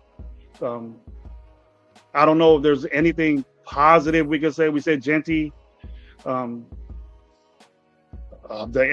interaction with the center quarterback, you could make that as a bright note, but we got a lot of things to do. I didn't like at all, and we're gonna keep talking about it, Jeff, because I like to talk about the things we need to fix, and we got a problem this game, and it was drastically of stopping the run. I didn't expect that from Washington, for them to do that against us at all, and it was mind-boggling that we didn't adjust to fix it. With all these run stuffers we got, missing tackles, that bad habit came across again. That's been a constant this season so far. In 3 games, the tackling has been bad. Except for a couple of guys, that have been, like Jamal's been in there, Pratt was in there, but Max, he just said it too. Max is getting exposed. I believe it. Look what happened on Monday night. That kid Pimpkins just kept pushing him to the outside because that's where Max wants to go anyway. So he just kept pushing him further out. He never took the inside route, not once. They didn't even need Alt. They didn't need his daddy. No, not at all. They called him a rookie. He was a rookie, and people were calling him Max's daddy. and he didn't like it.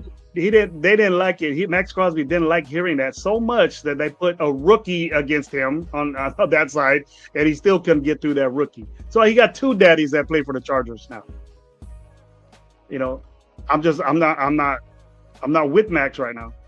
I don't want him, but I'm pretty sure he's going to do a podcast and make all these excuses, and I'm sure Raider Nation is going to make all these excuses, saying that, hey, he was double team and triple team. I watched him. He was not.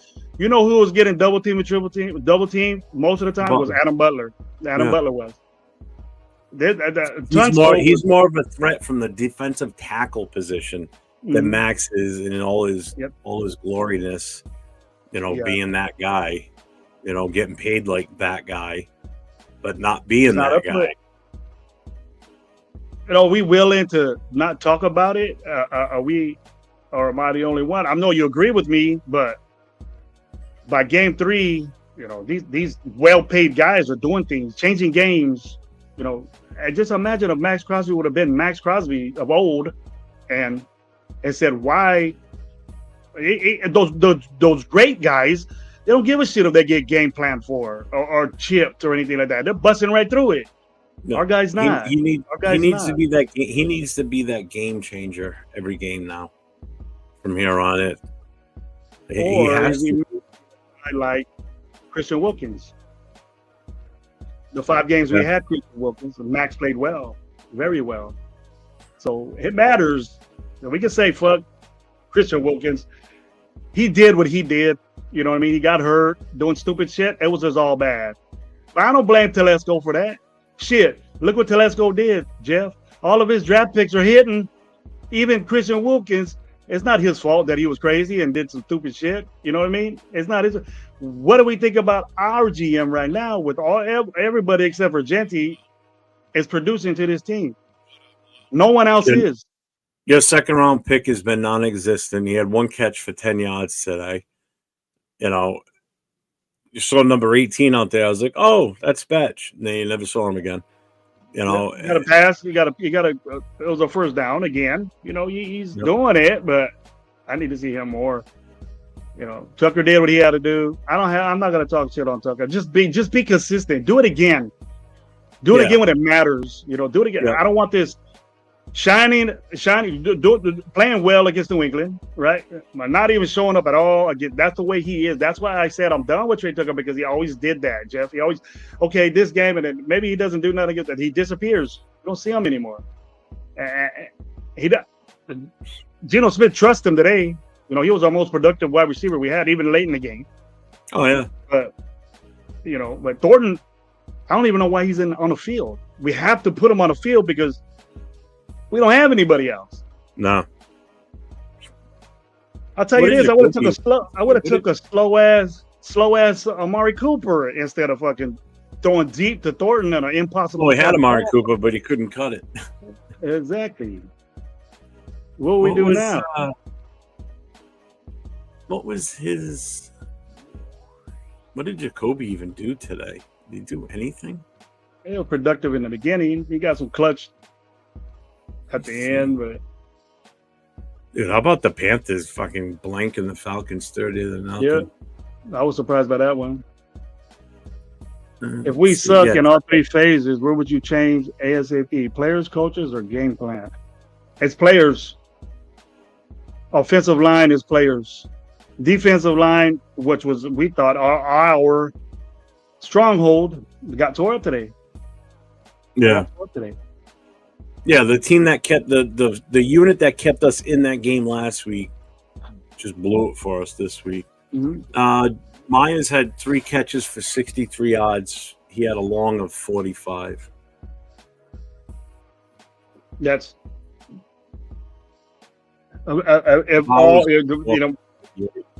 yeah. But he's still hurt. 17 carries, 63 yards. That's a much better average. Yeah.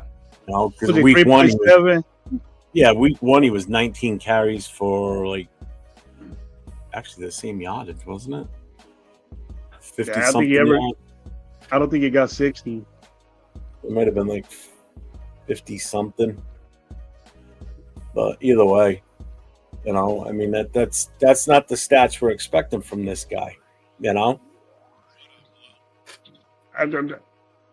I agree with you, Rod. I think Chip is trying to use Bowers as a decoy, but he's throwing on the ball.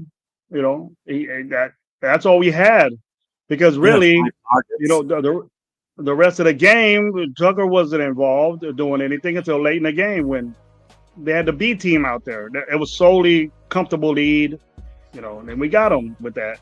But then we let him go back and fuck the. Tucker had 9 targets. He caught 8 of them. Yeah, he had a good game. Yeah, he had a good game. Yeah, great game. 3 touchdowns, and I mean, stat-wise, fantasy-wise, he had an awesome game. Those are the numbers you want. Even Geno, He was 19 for 29, 289 yards and 3 touchdowns, no interceptions. You know, fantasy-wise, we looked good on, certain players like Tucker and Gino, But game-wise, where it really matters for the team, no. I got CD Lamb in almost every fantasy league. I got him too, and he got hurt early on too. I'm like, God damn it. That's it. And I got Connor too. Now Connor's out for the rest of the season. I got Tank. To recover from that. So no, what's him? Trey. I got Trey. I got Trey Benson. Trey Benson's his backup. So if he's on your waiver wire, Jeff, better go get Trey Benson. For who? Connor? For Connor, yeah. I got Connor in a couple. I had one of them in my. I had him in my money league. What's the kid's name? Trey Benson. I think Connor got. I seen the O on Connor like late in their game, so he got hurt late in the game, and then Benson went in. Benson went in and got like 8-9 points or something like that. Nope, somebody's already got him. Trey Benson. God damn it. He probably won't trade him now. He probably won a lot to trade him. He probably could have got him just with like a bench player, but now he's probably gonna want a starter, a flex or something. Yeah, I'm kind of screwed in this league. Arnie says, does it seem to you that only Tucker gets separation out of the wide receiver, out of our wide receiver and tight end? He gets separation when he does deep balls. When he gets deep balls, and that happened. He really worked on his route running. I expected Trey Tucker to be real good on his route tree and work on that. It looks like he did, but it looks like the solution of all that is to just have him go deep. He doesn't get separation when he does the intermediate routes. And we don't do a quick game because I've never seen it. And you do a quick game is usually when you're in a game. You're not going to do quick game when you're getting beat that bad. He gets the separation on those deep routes because he's just so goddamn much faster than anybody that's trying to cover him. Just burns them. But when you're running straight all the time, you're going to be covered. All they got to do is play zone on you or a deep man and then have a safety cover. Thornton's easy to cover. He's way easy to cover. We can't stop the run. Get the fuck, Yep. Stop the run. Get the fuck out of here. There he said.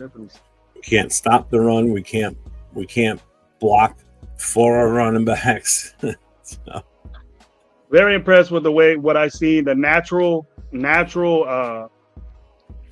ability. He laid a couple of guys out today too, man. Yeah, he was hitting. You gotta take advantage of that, Jeff. You gotta take advantage of that. That offensive line just did a little bit. I'm saying a lot better. Not getting the guards get pushed back. Even in zone, they get pushed back. When you're doing outside zone, you get pushed back. You're messing up the perimeter play, and there's no hole there for him to. The hole's there, but somebody's coming right into it, and they knew what we were doing. And I don't know, Pete. I don't know if these things were predictable. We didn't look predictable. It's just our offensive line play was bad. So we narrowed it down. We narrowed that down to, hey, is the player bad? Or what Chip Kelly's doing is bad, and we were more balanced this game though. Did you feel that way, Jeff? We were more balanced running the football and throwing it because we had to throw at the end. Yeah, with that, yeah, I would say that for sure. Especially the fact that Gino threw for a hell of a lot less passes. Yeah, he only did 29 attempts in total. Whereas 43 last week, 43. Yeah, 43 last week. But that's also because we were playing behind for so for most of the game. But we were still in it. Which drives me nuts. It's like we go up against a team like the Chargers and we hold them within one score of us, and then we go and play against a team like this with a backup quarterback. And they just totally destroy us, And the Chargers won again today, so now they're 3-0. The only good thing is the Broncos are 1-2, so we're not dead last. Looks like the Chiefs are going to pull this game off more than likely. They're up by 10 right now with 13:50 to go. Well, now we're gonna have them start coming back. Let them get momentum. Let's start letting the Chiefs get momentum and see what happens. Yeah. And they're playing in New York. That's still a place to play. And the Giants have a mean pass rush too. Yeah, they do. I'm curious. I'm going to bring up the stats on this game right now. Jeff may have been.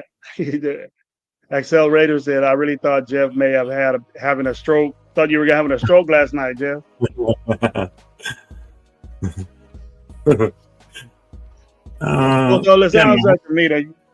has thrown the ball a lot already.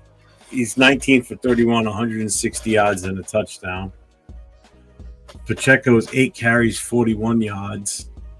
Russell Wilson, 12 for 20 and 93 yards, 2 interceptions. 3 interceptions? 2 interceptions. Oh. Scatterbo's having himself a game because Tracy's out. Scatterbo right now has 6 catches for like 65 yards. He's got 7 carries, 39 yards, and a touchdown. Tracy had 7 for 29 before he got knocked out of the game. And Scatterbo's got a touchdown too. My opinion says, have you figured out the road of success for us? For starts, let's get a better offensive line out there. We got to go young, let's do it. Go young, let's do it. It's like somebody told me today, like, oh, we should just give up the rest of this year. And I knew what he was getting at. I'm like, don't even start talking about tanking again. There was somebody online that said it to me in a message. We say that. I ain't with you. I wasn't with you. You think a quarterback's going to fix our problems? And a rookie at that, that's not going to fix our problems. What the fuck is he ain't even doing nothing in Texas. No, and that's the other thing. Everybody's just so enamored with the guy's name because it's Manning.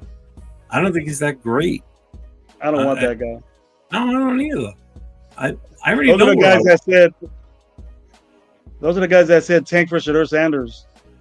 Yeah. You know, at this rate, we're probably going to end up with a top 10 pick again. And I don't like that. I wanted to stay out of the top 10, you know, because that means we're showing improvement. But I think we might be right back in the same number pick that we had last year. Around there, if we keep going the way we are. I think that if we don't make any changes, it's just gonna be settled in my mind that, all right, we're gonna take our lumps. We're gonna roll with what we got. These young guys ain't ready, but it doesn't look like your veterans. It doesn't look like your veterans are ready either. So you might as well just try them out. Might as well just put them out there. How bad can it get than today? Worse. It can't get much worse. You know, Gentry's gonna do his thing and get his yardage himself, just like he did today. You know, or you're gonna end up with a hurt Geno getting sacked 70 times in a season. You know what I mean? That's what you got to look forward to, and I hope it doesn't happen. I'm not putting that on him, but you can expect that if we keep doing, 5-6 sacks, man. He feels those. He feels those hits. That's what I wanted to look up. And we got to stop it.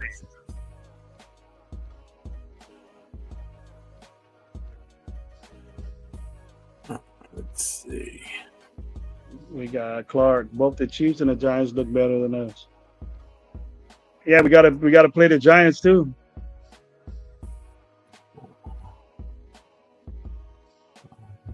Yeah, they ended with 5 sacks today.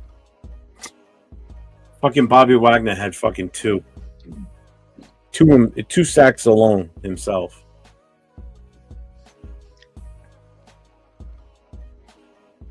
Oh, we got the 49er fans in here because they're a little lucky 3-0 ass. Yeah. Hey, I like Matt Jones. I like Matt Jones winning for you, dude. That's good.